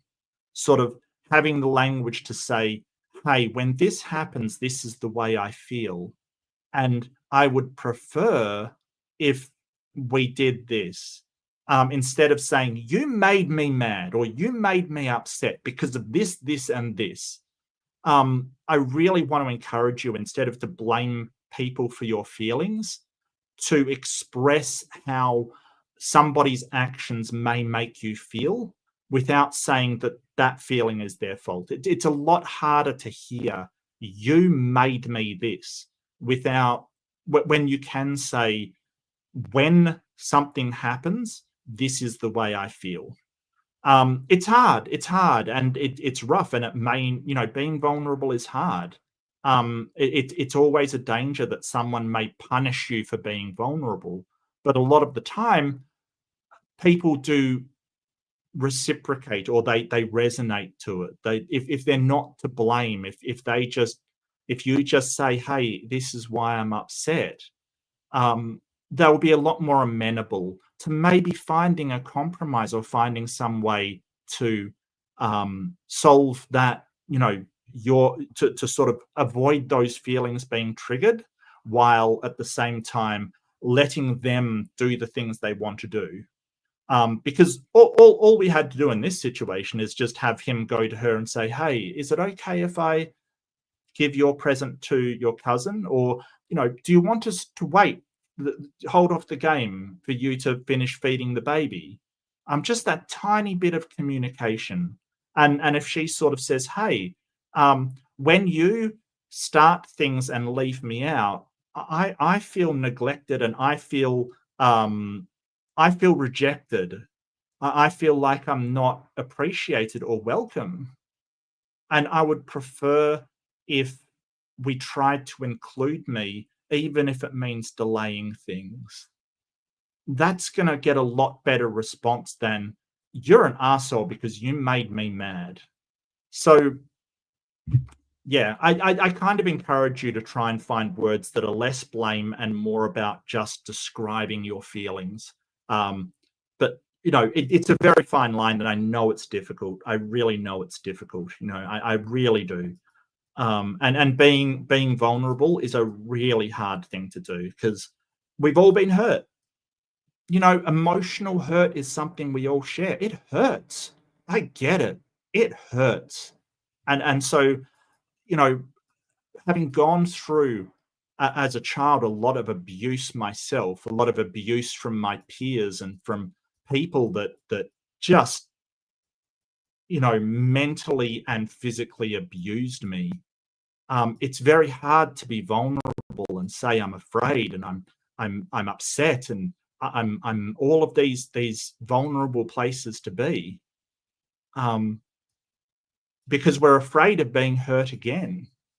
And I get it. I get it. It's hard. But it's the only way to let people know how you feel.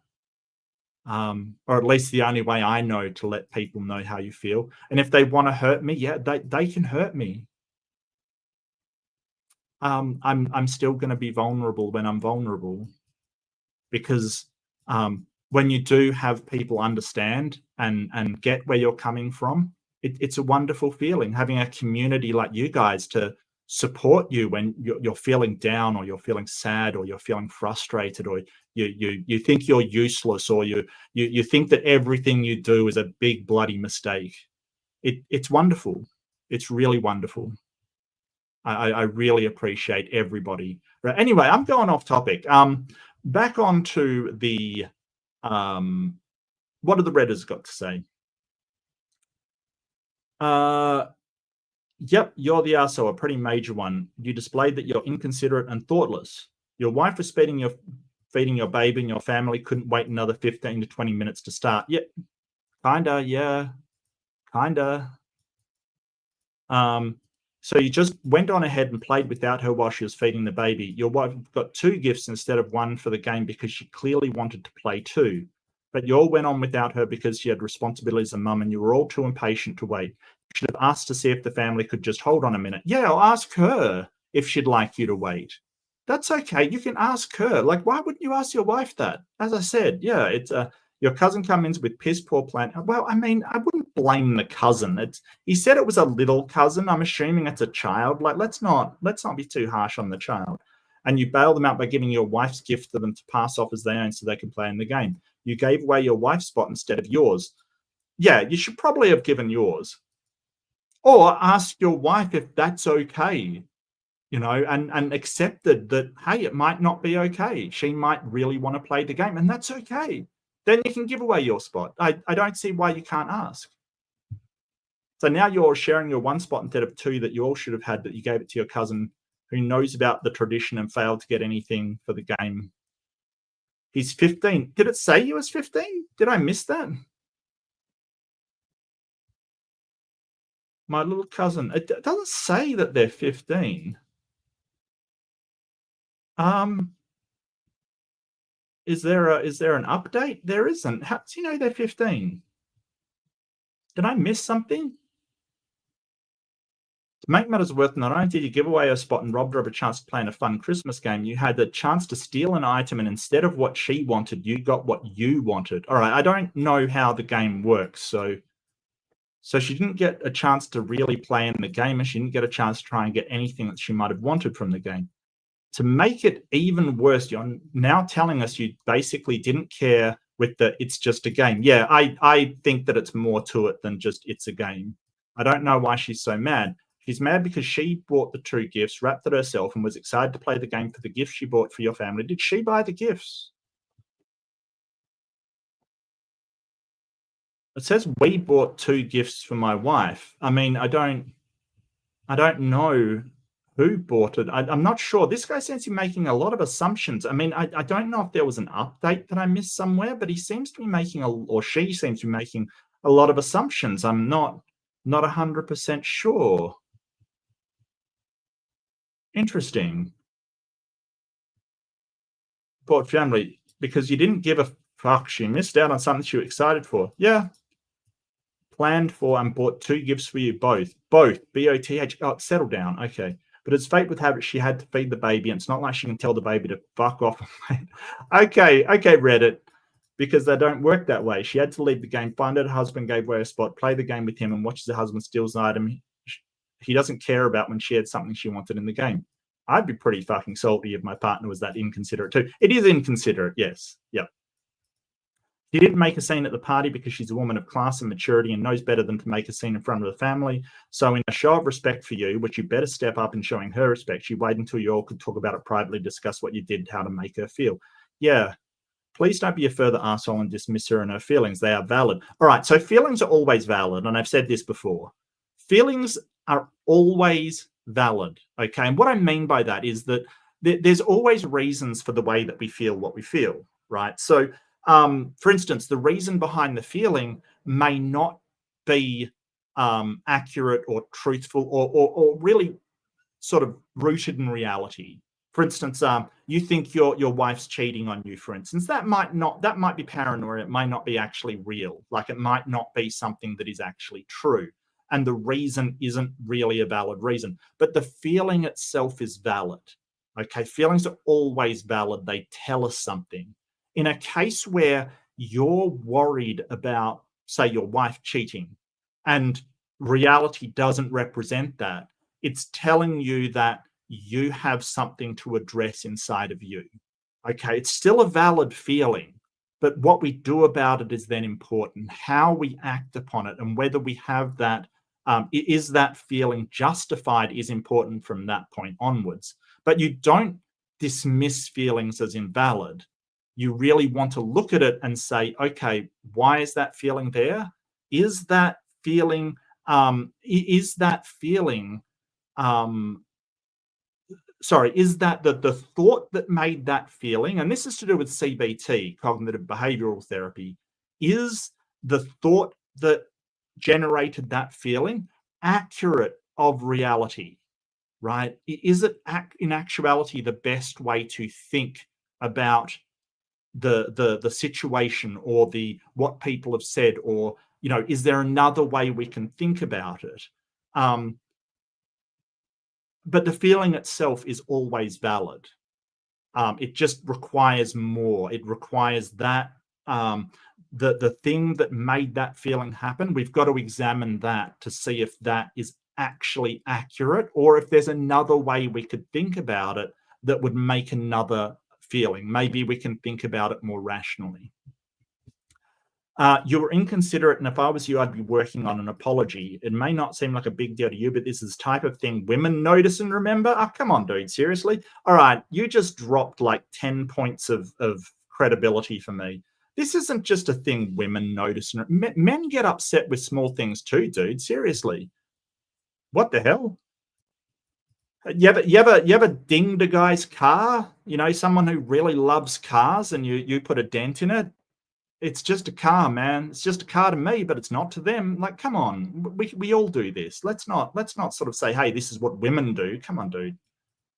These things can spell the end of your relationship if they ain't careful. Well, yeah, that's absolutely true, but I think it's more because it's not just the thing by itself. Like I was saying earlier, it's usually indicative of a behavior that's been going on a long time, and this is just the catalyst to the next sort of being upset. I'm gonna sort of go to your guys' comments and just skip past it a bit, because I know that the end of my time is coming up.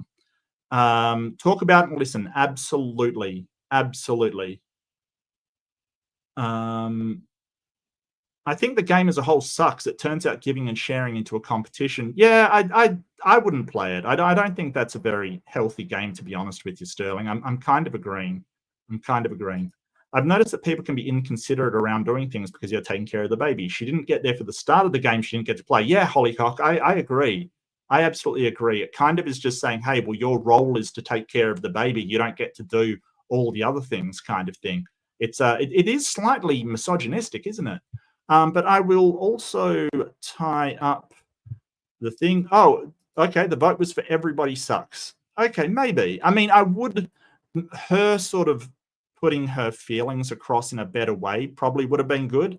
But at the same time, we don't know her side of the story, and that's always important. I'm sorry to cut it off short. I really would like to go through the comments, but I am aware that I am getting onto time. So I'm passing it over to Cynese. I don't think that Cynese has the redirect set up, or at least they didn't last time I checked. I will see if they are live at that. Give me 1 second. I'm just going to check the master playlist, just see if they're live, and I will try and redirect to them. But if not, I'll certainly get the link and post it in chat. If I can,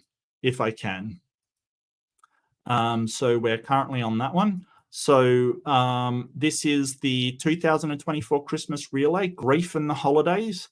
Sounds like a very important topic, dedicated to Psy Sister. Well, I'll keep going for a little while. I would like them to kick it off. If you are in the chat, Cynese, feel free to kick it off, and I will kick it over to you.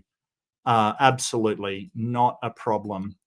That is the link for Cynese if you want to get a drop on the situation. I'll see if I can redirect. I'm not sure if they have it on. Oh, you're good, Andrew. You're good. You're fine, mate. It's not a problem. We all get in these moods, man. Like, seriously, I get you. I get you. I don't see a redirect available to them. Give me 1 sec.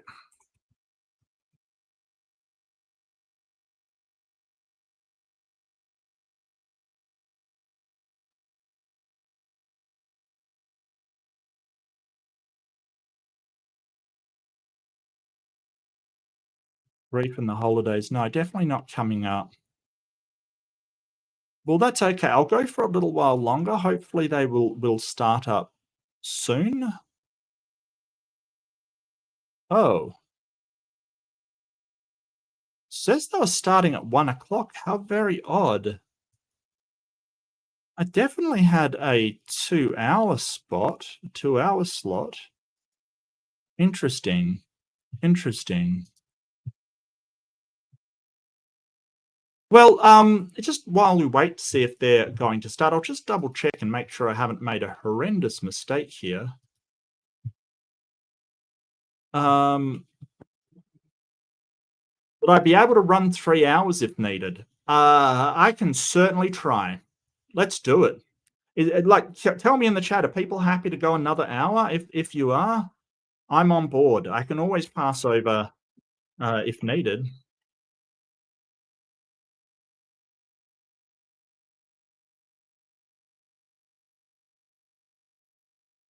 You're in? Okay, Victoria. Well, Victoria said they're in. If it's just Victoria, I'm doing it anyway. Absolutely. I'm on board.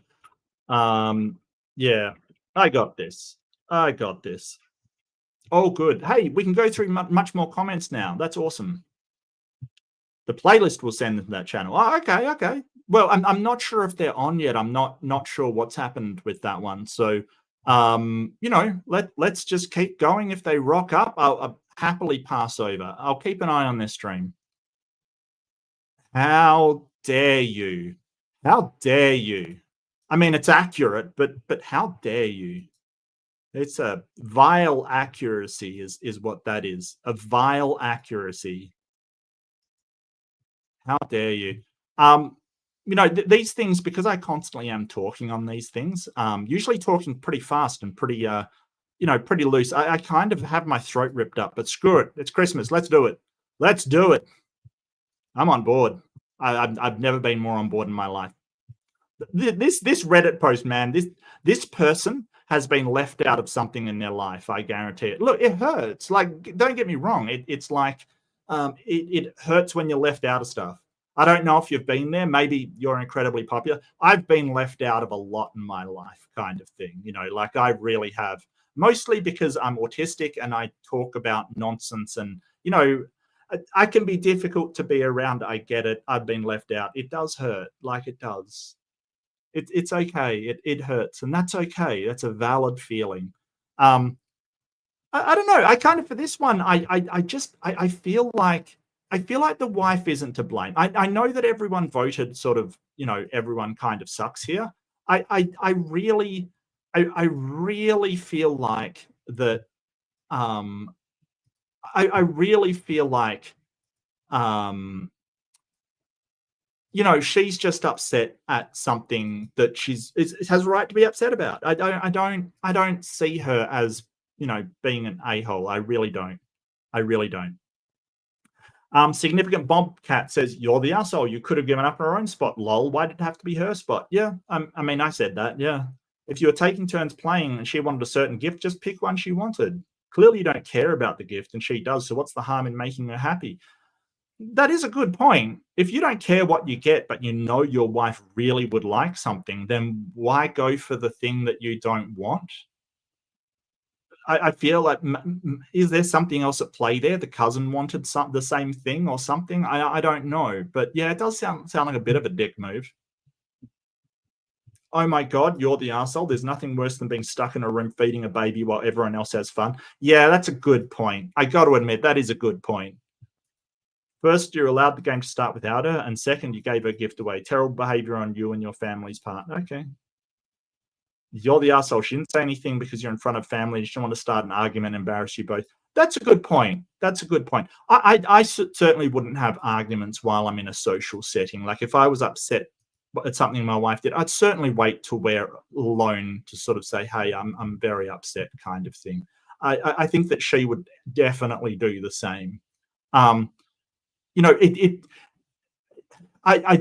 think there is a lot to be said about not pulling people into your personal dramas. Like if you're going to have an argument, having it just in front, making it awkward for others is probably not the way to go about it. I mean, I've seen people. I remember watching a debate once, and these people were just like swearing at each other. I think it was a husband and wife, and they were just, or it was a father and daughter maybe, and they just were just horrible to one another.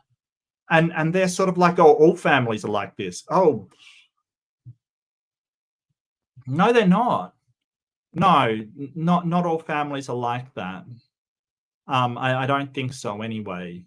My family certainly wasn't. I don't think that that's normal, abusing people just to their faces out in the open that are people you care about. I don't think that's normal, because it's not normal. We try to care for one another, don't abuse them. Not even, I mean, I get, hey, we have fun, we joke about each other. We Fox says that I tangent too much. Oh, good, man. Like, I understand when it's just good having fun and we joke around and sort of insult each other with humor. But the people we care about, we don't want them to suffer. And sort of verbal abuse. Verbal abuse is will make people suffer.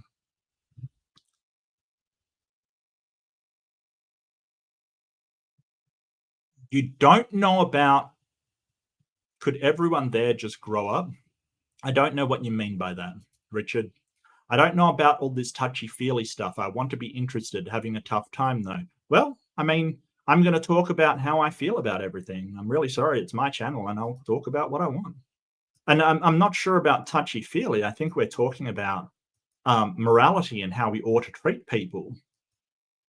If you think that talking about your feelings and how it relates to the people around you is touchy-feeling, I don't know what to say to you. It might be a you problem, Richard, because that's how we engage with the people around us. Like if you think feelings has nothing to do with how you treat and how you interact with the people around you, I don't know what to tell you. I really don't. Okay. Yeah. I don't know what to say to you. I'm not sure what that comment means. Yeah. There's nothing unmasculine about talking about that stuff though. That's life. That is life. You're the asshole, my guy. Your wife isn't upset you let her cousin play the game. It's that you took her completely out of the equation. How hard would it have been to consult your wife on the initial decision to let the cousin play one of your gifts? Yeah, as I said, it would have been pretty easy to ask her. But since you didn't ask and went ahead and donated one of your gifts, You should have acted like it was your gift you donated and let your wife play, i.e. steal the gift your wife wanted. Instead, you stole the one you wanted. See what you did there? You did it twice. This is what your wife is upset about. It's not rocket science. And I kind of agree with that. I do. I really do. I kind of agree with that. Okay. I will go on to the next one. I'll see if there's any more comments coming through. Tangent for any amount of time. It's a valid skill. Well, thank you, Fox. I'd like to have at least one skill that I'm good at. It's great.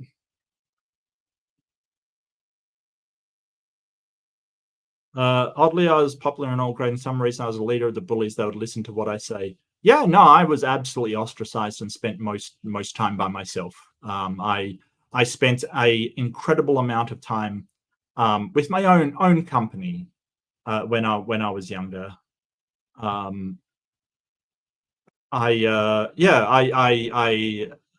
had problems being able to communicate with other children, and I spent an incredible time alone.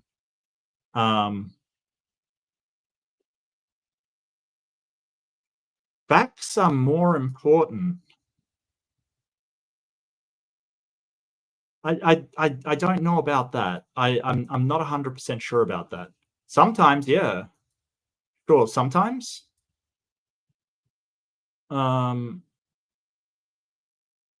sometimes, but how you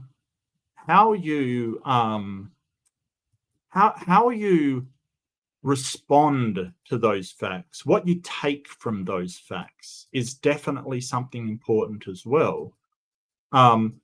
Perception and your experience of those things that are facts is very important too. I wouldn't minimize that.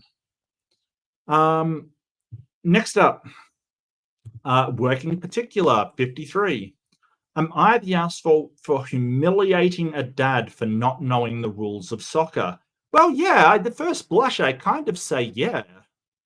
I mean, not everybody has played soccer. It depends. If he was being, if he maybe was thinking, hey, I'm an expert on soccer, and he wasn't, it might be a bit of a problem. But if it's just some random person that doesn't understand, and you're like, I'm going to mock him because he doesn't know anything, then that might be a problem. So it all depends on the context, I guess. Right, well, let's go through it. I, male 18, am a soccer referee. Oh, was he a lot older? Was he maybe a lot older and thought he knew better because he was older? Is that what's going on? Yeah, that's a problem. That's a problem. Age does not give you knowledge necessarily. Just because you're older doesn't mean you're always right. Sorry to break it to you. That's not a thing. I, male 18, am a soccer referee. I have officiated since 2020, and I have played soccer for 12 years. Wow, you started when you're 6? Good on you, man. Good on you. I have been wondering about this for a while now. Last weekend, I was officiating a few games for under 10 boys. For ages 10 and under in the select league, I was reffing. There was a special set of rules.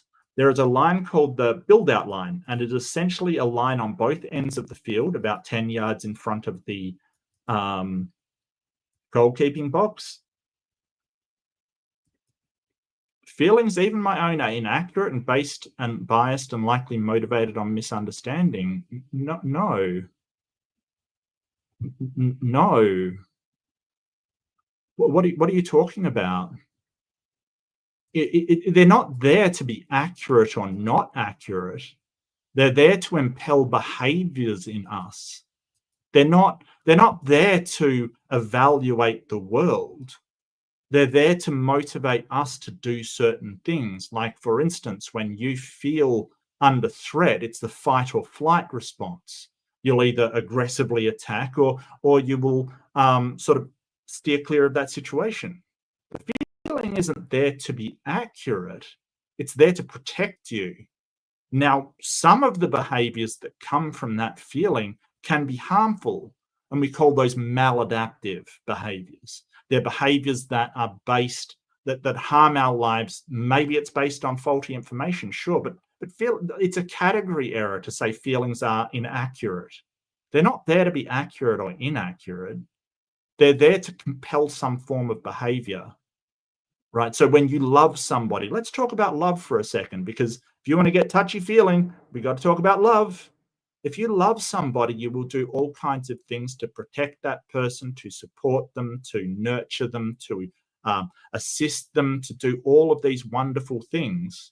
And there's a reason for that. But it's weird to say, well, that's inaccurate. I'm not even sure how I would sort of pass that. Is it inaccurate for me to love my wife? I don't know how I would evaluate that. It just is. That is the feeling I have about that. You know, you might think it's inaccurate. You ought not to love your wife. Well, wait, you're onto morality then. What are you basing that upon? I'm not even sure how I would evaluate that. You know, and sort of, so evolutionarily speaking, we've got all of these systems in place that will spur feelings in us that might not actually be even useful anymore. Like, for instance, you look into a darkened alley and you're like, oh, someone's got to be in there. You know, you sort of go, okay, well, I'm going to be wary because there could be a person lurking in that dark alley. That is an evolutionary response to danger. Like, it's a dangerous situation. You have an evolutionary response, and then you have this feeling of worry or paranoia. You know, this idea that danger is a danger, this fear response. That might not be accurate at all. The thought that there might be somebody in there may not be accurate at all. But your system is set up so that, you know, when the Homo erectus heard rustling in the bushes, they treated it like a threat, because the one that didn't treat it as a threat got, right? They didn't survive. So we kind of have this way that we worry about things that, and it's called anxiety these days. We worry about things that we ought not worry about, if that makes sense. It's the human condition. We worry about things that are in the future and the past and not the present. Why? Because our limbic system, or our emotional system, is set up like that to protect us. Not so useful anymore. I mean, it can be, but a lot of the times it's completely inaccurate. So we've got to sort of use rationality to know when that feeling is warranted, or whether we can think about it a different way. But the feeling's always useful. It always tells us something. It always is a feedback system for us to say, hey, you know, I feel this way.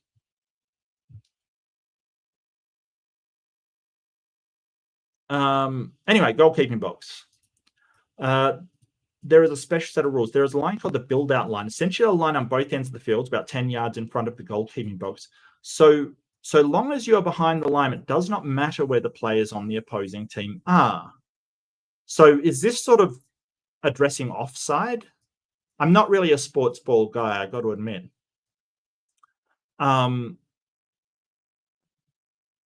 You can be past the defenders but not past the build-out line and score. In an older age group, offside would apply, right, and this would not be allowed, right, so in the older group. However, this was clearly written in the rules in the last game I refed. One of the kids on the blue team scored 3 goals this way. Behind the last defender but not passing the build-out line, so they all counted. Every time some dad from the team that was losing kept screaming that I had no idea what I was doing and that every one of the goals was offside. I heard one of the parents say it's onside because of the build-out lines, but it was very quiet. The dad continued to shout, but I ignored him, and the game finished with his team losing 6-0.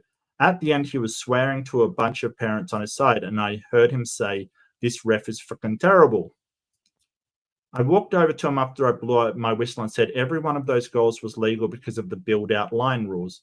You should consider learning the rules of the sport before you sign up your own child and swear in front of a bunch of kids. He looked like he was about to explode. Some of the parents looked angry too, and his little circle went quiet. He started clapping sarcastically and said, "Way to keep it professional, sir." Then I left. I told my parents and my mother laughed. My father told me I shouldn't bother associating with people like that and it makes me stoop to their level. Am I the arsehole?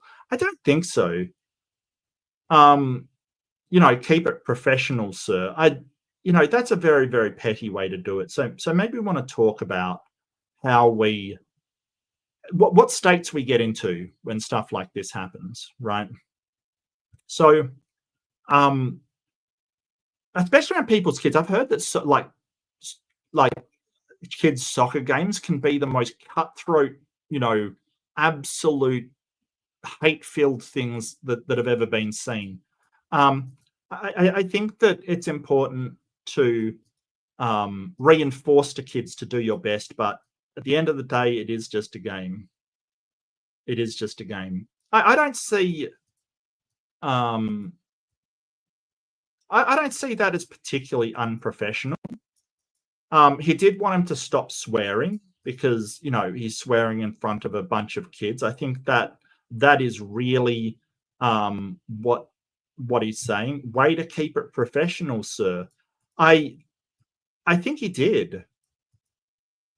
I mean, he could have said, "Hey, if you keep swearing in front of these kids, you have to leave," or something like that. I think he did keep it professional. I mean, look, the thing is that there's always this thing that people say that the customer is always right, and that's not the saying, right? The saying is not the customer is always right. The saying is the customer is always right in matters of taste. And I've had plenty of people when I used to work in a customer service industry. I used to work taking complaints for communications companies, addressing those complaints and, finding solutions for it. I have said some cheeky stuff at times too. So I cannot degrade this guy for saying, "Hey, you might want to consider learning the rules before you sign up your own child and swear in front of." Like, it's cheeky, sure. Is it unprofessional? No, I don't think so. I think that when you work in an industry where you do get a lot of criticism, that responding cheekily is sometimes just for unwarranted criticism is sometimes just the way you have to cope with it. I've been cheeky before. I got to admit, I don't think he was being an arsehole. If he swore at the guy, like if he said, "Hey, stop fucking swearing, you arsehole," or something, that would be unprofessional. But this isn't unprofessional. So it seems like this parent didn't know the rules, was mouthing off about the ref. The ref comes up and, gives him a cheeky retort. And he just acted petulantly. He basically acted really petulantly. And we all do that sometimes. Like somebody says something that, is really horrible to us, and that sort of petulant child comes up and sort of goes, "Oh, well, yeah, good one.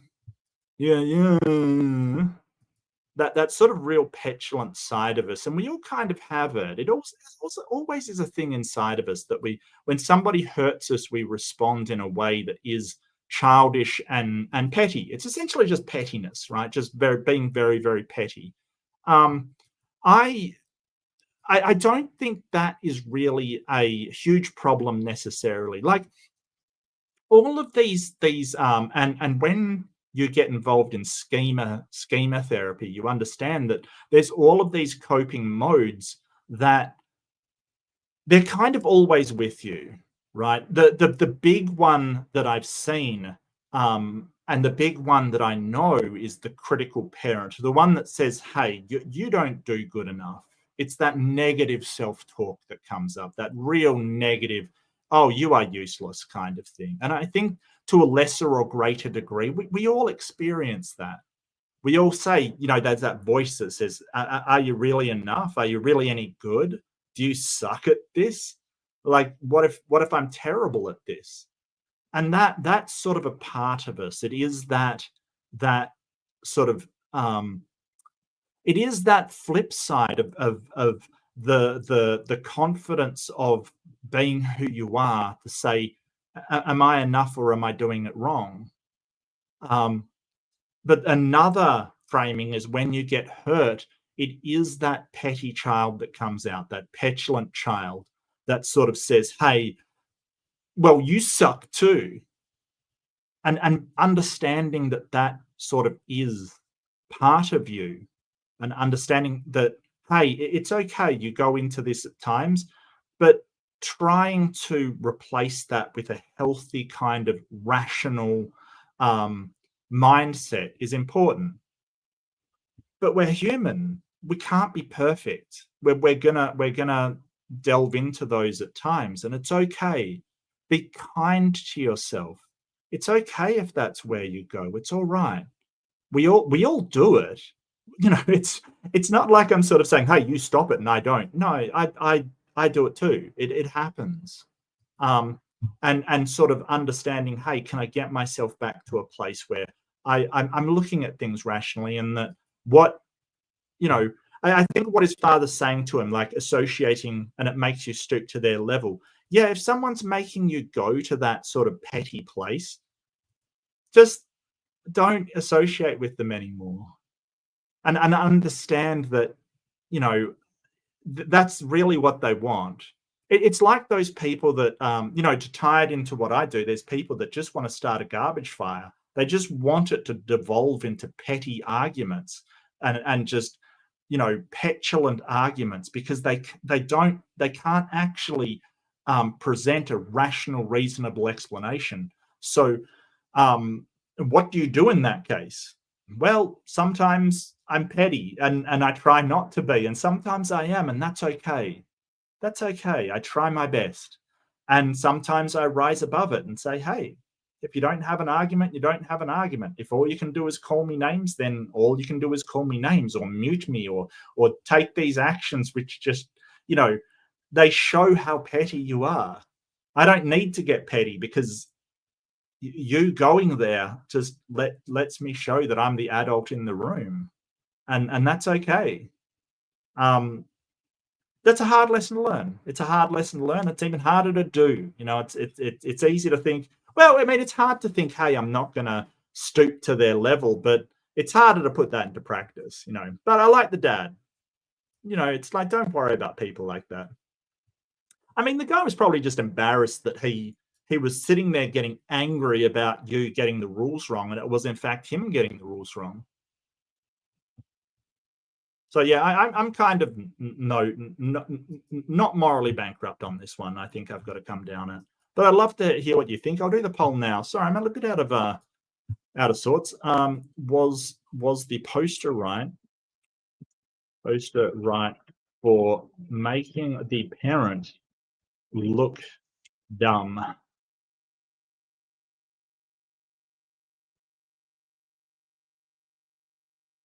And I'm a big fan of, if somebody is doing something in an arena, then that same arena should be where the correction is made. And I'll point out what I mean. For instance, if someone is giving you crap on YouTube, basically, I think if they're shown to be wrong or have done something wrong, then the apology should be on YouTube. If they're doing it, excuse me, if they're doing it in front of a whole load of people, then the apology or the thing should be in front of a whole load of people. I really do think that the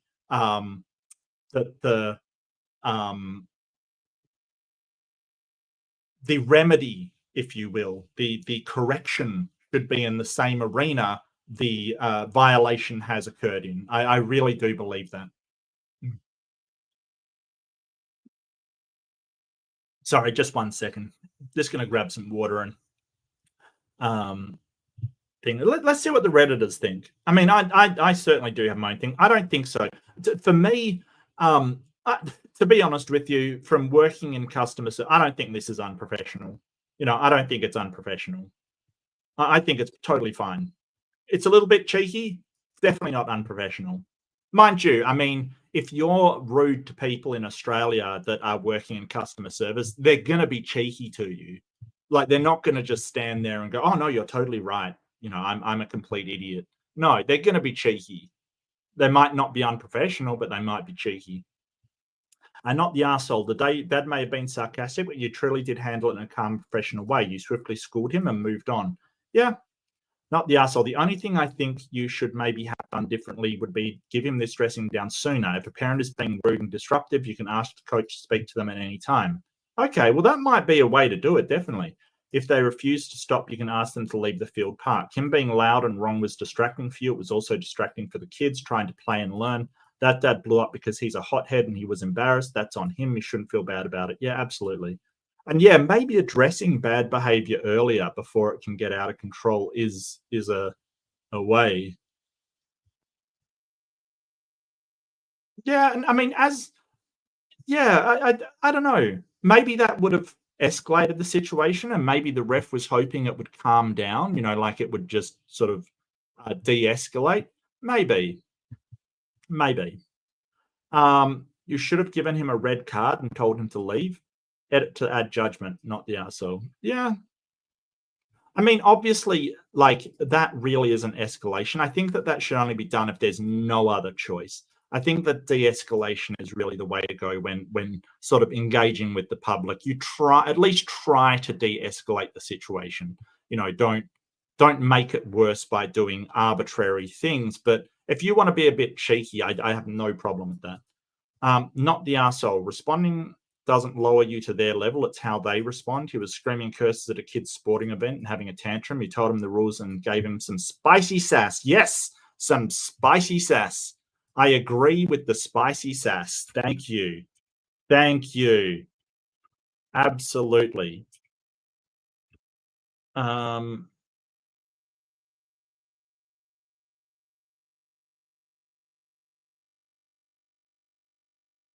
I agree with the spicy sass.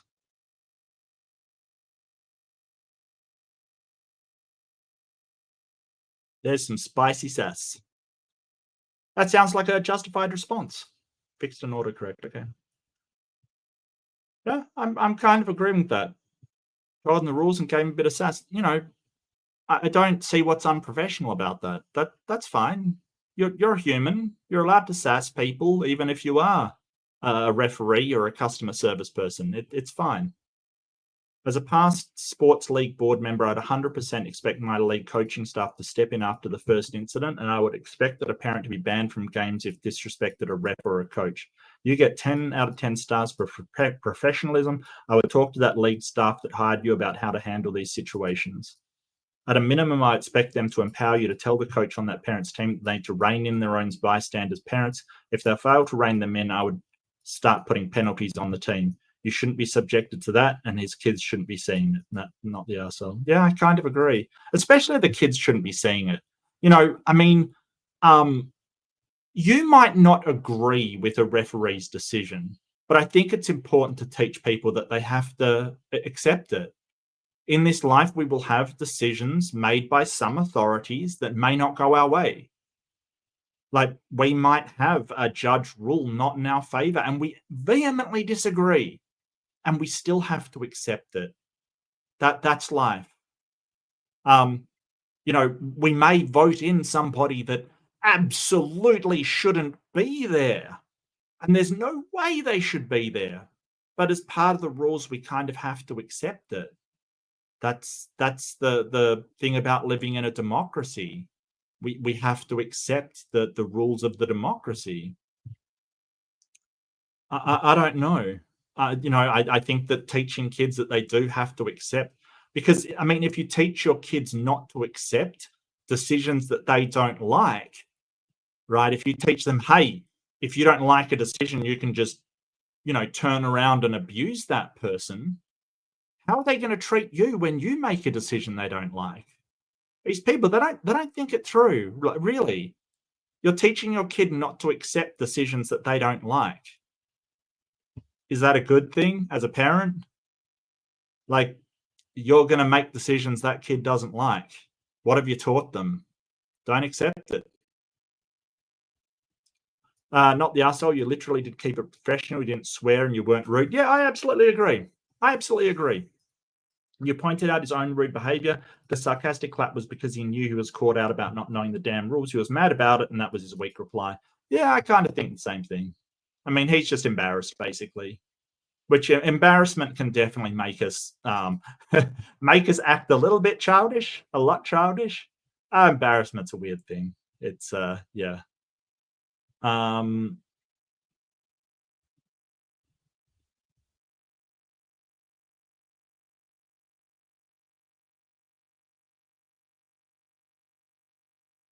Feeling arise through sense interaction. Can you choose what feelings would arise? No, not really choose. I mean,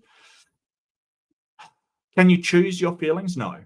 Can you moderate your thoughts so that your emotional state is more level? Absolutely. Absolutely. No doubt about it. You know, that is definitely something that can be done. You know, how you think, and they have a I'm not you know, I'm not sort of grabbing the circle or anything, but there's a circle that we have of sort of thoughts, emotions, actions, thoughts, emotions, actions, and it's all in a circle. It's all like, so this is when we get into those feedback loops kind of thing. We feel something, it makes us act in a certain way, and then that makes us go, oh, why did I do that? And then it becomes a loop, and that's where humans can really go wrong. This is where you look at the dad and say, it's just a game, get your panties out of a twist. Well, I'm not sure if you'd think that's more professional or left. Keep it professional in an amateur setting. Well, okay, so here's the thing. Even if you are like coaching, or you've got a job in an amateur league, it's talking about the players. So you should still be professional as a person working in an amateur league. So I would expect the coaches to be professional, right? They would act how you would in a job and not how they would in a social situation or a casual situation. So yeah, absolutely keep it professional in an amateur setting. Absolutely.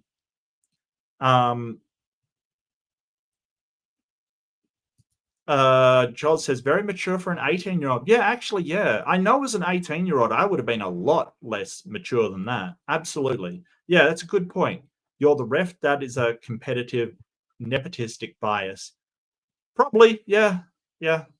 I mean, that's obviously biased. There's no way he can't be. But, you know, I don't know why people get so aggressive with their kids' sports. You know, like I don't know why. It's kind of weird. Sterling Nash says, if your children play organized sports here, the league makes parents sign agreements not to bully or harass the refs, and also no negative cheering against the other team. The refs are usually teams. Yeah, no, I think that's a good call, Sterling. You know, it's something that we've seen time and time again. So addressing it is a good idea. And Jeff says, Mark in the wig was the funniest thing I've seen in a long time. That was truly funny. Good wig too. Thank you, Jeff. I really appreciate it, mate. Thank you so much. I generally will hold out that one for you know, just holidays and stuff like that. I don't want to be hovened in any sense of the word. Like that is terrible. So Victoria says, we have this problem in parents in kids hockey here. They're way too emotionally involved for the level of the sport. Yeah, I get you. Yeah, absolutely. Absolutely. And that's where, you know, the feelings come up of protecting the kids, or for the kids to get a fair go, and you know, having those thoughts to say, hey, we can talk to the kids and say, hey, it wasn't fair, it wasn't right, but sometimes in life these things will happen. You know, like I said, you can only change how you think about it. You can't change the feelings that come up. And I get that parents want to protect their kids. That's entirely normal and natural, but sort of doing it in a child's game is not. The parents wreck the game every time. Yeah, I mean, yeah. I mean, the kids just are there for fun, let's face it. Or rather, depending on the age, it's rare that you'll get a kid there to, you know, is going to be like die hard win kind of thing. Usually the kids are more understanding than the adults are, which is a real worry.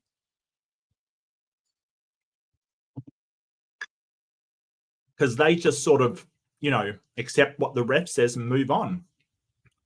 It's disturbing to see a grown man berate and verbally attack a young kid who's just reffing a game they get paid next to nothing for. Yeah, no, it is, it is pretty pathetic. Sorry, it just is.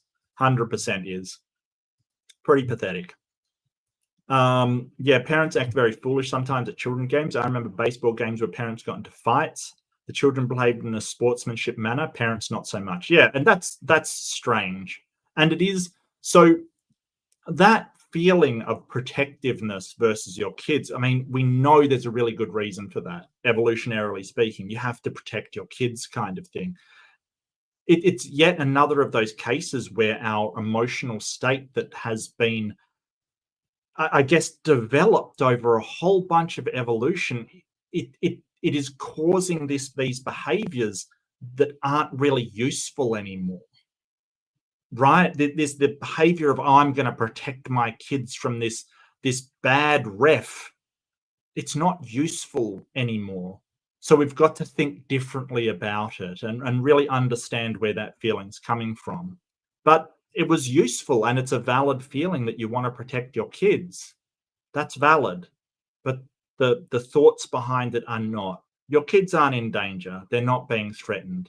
They're not being attacked or accosted or harmed in any way. It's wonderful that you want to protect your kids, but review your thoughts. I live in England here. Football is everywhere. The ref always gets stick from a crowd. Yeah. My father is always part of the X5 was disputing the veracity of the officiating. All right. Well, I mean, look, you can dispute it. You can talk about it and say, hey, it was a terrible decision.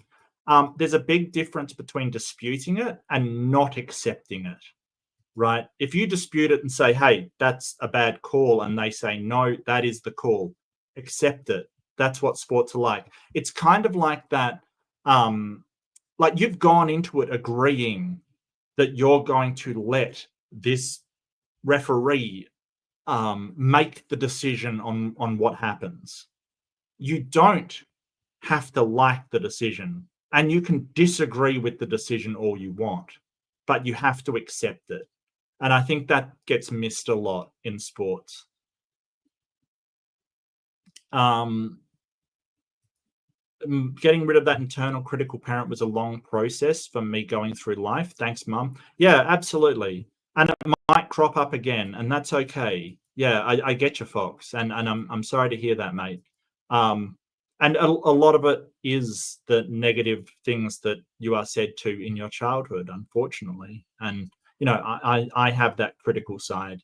I don't think that I've gotten rid of it. I think I still doubt myself a lot. So, my dad gets pisses when your dad gets pissed when I do better things than he can. Oh, that's a shame. I mean, at a certain point, we're all going to get old, and people younger than us, even if that's our offspring, they're going to be able to do things better than us. I think accepting that is healthy. I thought it would be good for your children to surpass you. And maybe that's just me. And I'm not a parent, so I couldn't say. I have watched parents fight and felt sorry for their kids. Yeah, me too. Me too. I really do.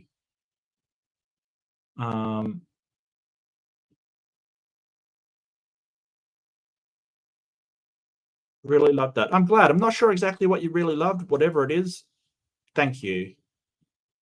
I think the parent managed to make himself look dumb all on his own. Yeah, I think that it wasn't. Yeah, you're right. If he just said, oh, okay, sorry, I didn't understand the rules. Look, I got really mad. I'm sorry. I think everyone would have understood and been a bit more, more lenient with him. Absolutely.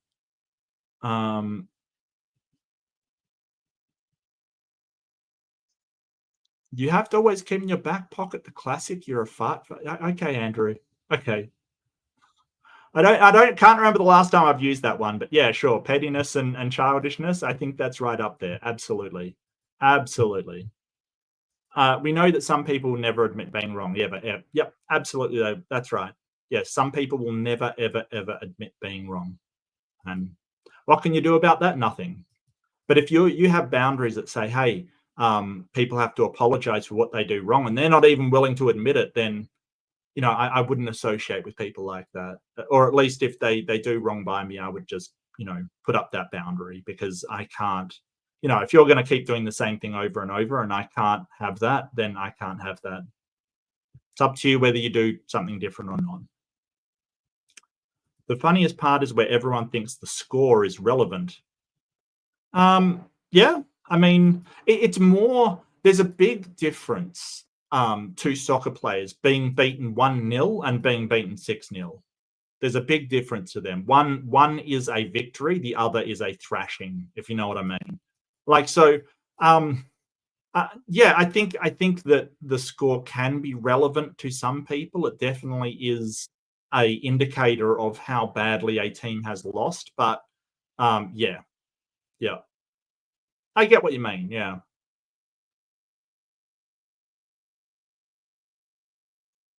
Quickly looked at stream, thought I seen a spicy ass. Yeah, damn right. That's why I love being manager. It asks for me, and oh boy, they better be in the right, or they're going to hear it from me. I defend employees. Yeah, no, that's fine. And I've done my fair share of saying, hey, the staff member is actually correct. What they did was correct. It was according to policy. It all of the guidelines and regulations of the government they have abided by, and it is a correct decision. But I guess going about then finding where you can compromise and find a middle ground is good too. But no, I get you, Andrew. If somebody hasn't done anything wrong, they haven't done anything wrong. And I get you. It's important to, but I think at the same time, a lot of companies, their employees will defend each other even if they have done something wrong. And I think it's important to acknowledge where an employee has actually gone astray, and then, take corrective action for that, without making that employee feel bad or like they've failed in some way. Just saying, hey, I realize you might not have been aware of this. It has caused this issue, and look, we can address this and sort it out for in future. It doesn't need to be you screwed up, you fool. It doesn't need to be that way. We can sort this out without sort of making people feel humiliated. But I think a bit of cheekiness, if someone is, being an ass, I don't see that as the same thing. Can we just stop for a second and talk about what counts? Yeah, sure. I mean, I'm all for a tangent. We've established this already. I'm all in. I'm all in. I really am. Go watch an Aussie rules game. It can get loud, shouty, and a lot of tinnies. Yeah, I'm not a huge sports ball fan, Joz, but I do, I have seen a footy game before. Australian rules it's a game. It's a game. It actually is pretty interesting. The sort of distance they can kick a ball is pretty impressive. American gridiron or American football teams recruit a lot of Australian rules players because they kick insanely far. It's actually really interesting how far they kick. Yeah, it's an interesting game. Interesting game. Especially some of the marks you see. You're like, how the hell did you actually, this man must have wings on his feet in order to fly that high. It's absolutely incredible, the athleticism of some of these guys. Like, seriously, I mean, I can appreciate it without loving the sport.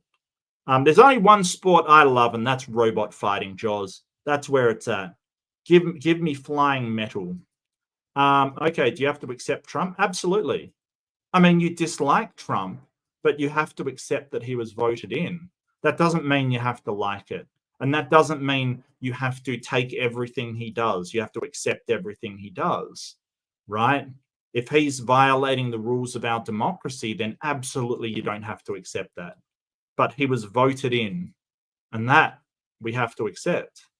As much as we hate it, as much as it's unfair, as much as it's the most terrible decision that America maybe ever had, except for you know, maybe Vietnam and Iraq or something. It's an awful, awful decision, and dumbass decision at that. It's a democracy.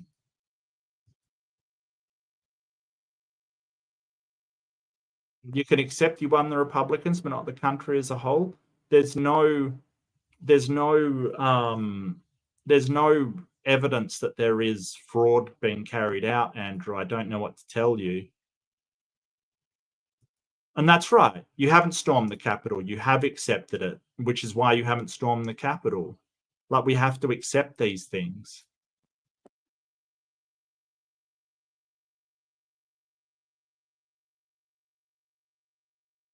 But they can only squeeze so much. Well, all right. Don't get me started on Luigi. I never condone political violence, ever. Even if it is for the best cause, because it only leads to more violence. That's all that happens. They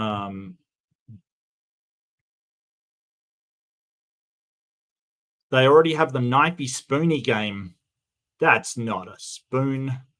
This is a spoon. I know that's not the line. That's not a knife. This is a knife. That's a spoon. So I see you've played knifey spoony before. Now they're going to take our football. Okay, as long as they take it all and get it out of here. Okay, all right. So, Andrew, your football, they don't even use their feet much. Okay, it like, seriously, you don't deserve to have a football that, like, uses their feet at like 1% of the game. All right. I don't see how you deserve that, quite frankly. Yeah, Oz and Jen should be coming online in about 10 minutes. Okay, well, I'll just fill this with nonsense then. Hey, that's what I've been doing all night. Yeah, I know that. I know that. Okay, don't tell me that. Don't tell me that.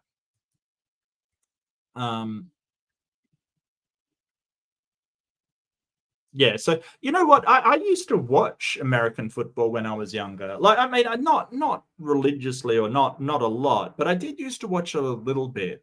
Used to be on like Saturday nights on our Australian Broadcasting Corporation, or was it SBS? I think it was SBS. SBS was like the special broadcasting system. It basically showed overseas stuff. It was a fine, you know, like I didn't understand a lot of it, but it was fine. I you know, I found it a little bit slow, but you know, it was something.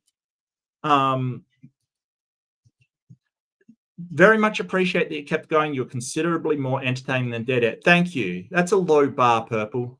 That's a low bar. Okay, that doesn't make me feel great. Like this, I would rather you won than nothing at all. Well, I'll take it, quite frankly. I'm not sure how I'm supposed to feel about that. I know what you mean, Purple. I only joke. But yeah, it's great. Football is reference to a game played on foot rather than one on horseback. I'm not sure that's true. I mean, the original football had to be the English football, what we call soccer, right? So they absolutely played with the ball on their feet. Are you sure about that one, Grey Wolf? You've definitely been very accurate about stuff before, I won't lie. Football origin and meaning. Let's see some etymology on this.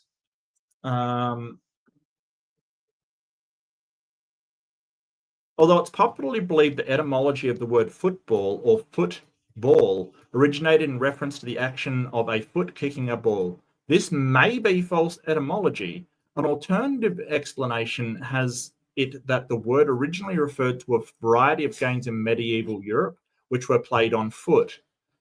Fair enough. These sports were usually played by peasants as opposed to the horse riding sports often enjoyed by aristocrats. The word has been applied to games which involve carrying a ball and specifically banked kicking. For example, the English writer William Hone, writing in 1825 or 1826, quotes the social commentator Sir Frederick Morton Eden regarding a game in Hone he refers to as football, played in the parish of Scone, Perthshire. The game was this: he who at any time got the ball unto his hands, run, with it till overtaken by one of the opposite part, and then, if he could shake himself loose from those on the opposite side who seized him, he run on. If not, he threw the ball from him, unless it was wrestled from him by the other party, but no person was allowed to kick it. That sounds a little bit like rugby, right? Anytime got the ball into his hands, ran with it until overtaken by one of the opposite part, and then he could shake himself loose from those of the opposite side who seized him, he run on. If not, he threw the ball from him, unless it was wrestled from him by the other party, but no person was allowed to kick. That just sounds a little bit like rugby. Interesting. Conversely, in 1363, King Edward III of England issued a proclamation banning handball, football, or hockey, coursing and cockfighting, or other such idle games, suggesting that football may have been differentiated from games that involved other parts of the body. Interesting. That is really interesting. So yeah, no, Mage, you may have a point, but it seems like oh, sorry, I forgot to share my screen. I'll share this tab instead. So this is just Wikipedia, which I know there's some issues with Wikipedia. So in the parish of Scone, Perthshire, it does seem to say that football was not necessarily associated with a kicking sport, because this was called football, but no person was allowed to kick it. But at the same time, in 1363, there's a proclamation banning handball, football, or hockey, coursing or cockfighting, or other such idle games, meaning that there were games that were played on foot, like handball, that were not football. So it may have differentiated. Interesting. So we don't really know, I guess, is the thing, but you could be quite correct. You could be quite correct, Mage. It could be a differentiation of on foot rather than horseback. I mean, we all know on horseback is polo, right? Polo is a sport played on horseback with a wooden mallet that you swing, kind of thing. And I think that had its origins teaching nobles how to use a sword on horseback, I believe. Let's have a look at that one. Polo, yep. I mean, you have that joke that, like, I used to play water polo, but my horse drowned, kind of thing, which is hilarious. History. It was eventually invented by Iranians. Its word for ball, polo. Simple game played by the Iranian people. Yeah, they used to, yeah, so it went over to the Middle Ages, valuable for training cavalry. Yeah, so people using weapons from horseback, kind of thing. So that is probably where it started from. And I mean, Middle East used cavalry for a long time. Yeah. So yeah, it basically had its origins in training cavalry, whereas, you know, I don't think cavalry really exists anymore. But that is interesting. No cockfighting, that's an outrage. Yeah, I think it's cruel and heartless. I get that you're trying to make a cock joke, Andrew, but I'm not going to lean into it, mate. You're on your own with that one. You're on your own with that one, mate. You know, you're gonna have to pull that one off yourself. Pardon the pun. That was a pun, right? That you're gonna have to pull off that cock joke all by yourself. Robot Wars was awesome. Yeah, I mean, I did like Robot Wars, but BattleBots is definitely way better. Like, definitely way better. I really think that the newer technology, not having a house bot is good. The house bots always annoyed me. And the different types of weapons they've used, I just think it's way better. You know, like, it's a way better system and format, kind of thing. I'll see if I can redirect to Oz if Oz is coming up. Let's see. Oz, save me. Come on, buddy. Come on, buddy. Yeah, 2 a.m. to 4 a.m. slot. There we go. So I can lock that in, and when they start, I can hand off over to Oz.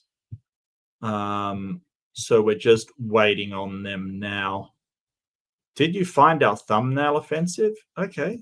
I'm going to say no. Wow. Okay. I did not see the baby coming out. All right. Well, you know what? I still don't find it offensive. We'll link it. You can find the next in the stream by going to the pinned comment, and that will be the master list for the stream. I hope you've really enjoyed it. I've enjoyed this. It's been fantastic to see you all. It's been fantastic to talk for 3 hours straight. I've given my tangents a workout, so I'm really happy about that. I hope you've really enjoyed going through some moral situations with me. And listen, it's okay if we disagree morally. It's okay. It's not a problem at all. Where we can disagree and still respect one another, get along with one another, go for one another. But don't forget, especially over the holiday season, which can be stressful, definitely be kind to yourself. If you say something that's petulant, or if you do something that's horrible, be kind to yourself. You're only human. Just forgive yourself. It's a stressful time. And then apologize and say, hey, I just had a moment. We all have moments. It's okay. We can apologize, move on, not a problem at all. And definitely try to be kind to each other, because we all do that. We all have these moments. We all behave less than like we would want to. And that's okay. We all make mistakes. It's human. But I'll pass over to Oz. Give them my love. I'll probably be over there at least for a while and chilling out with everybody. It's a good time over at Oz's. So take care, and I will see you in the next one. Don't forget to like, subscribe, do all the things. And, hopefully we'll see each other soon. And, if it gets all touchy-feely, I'm on board. I'm okay talking about my feelings. I'm okay with it. I hope you are too. Bye, everybody.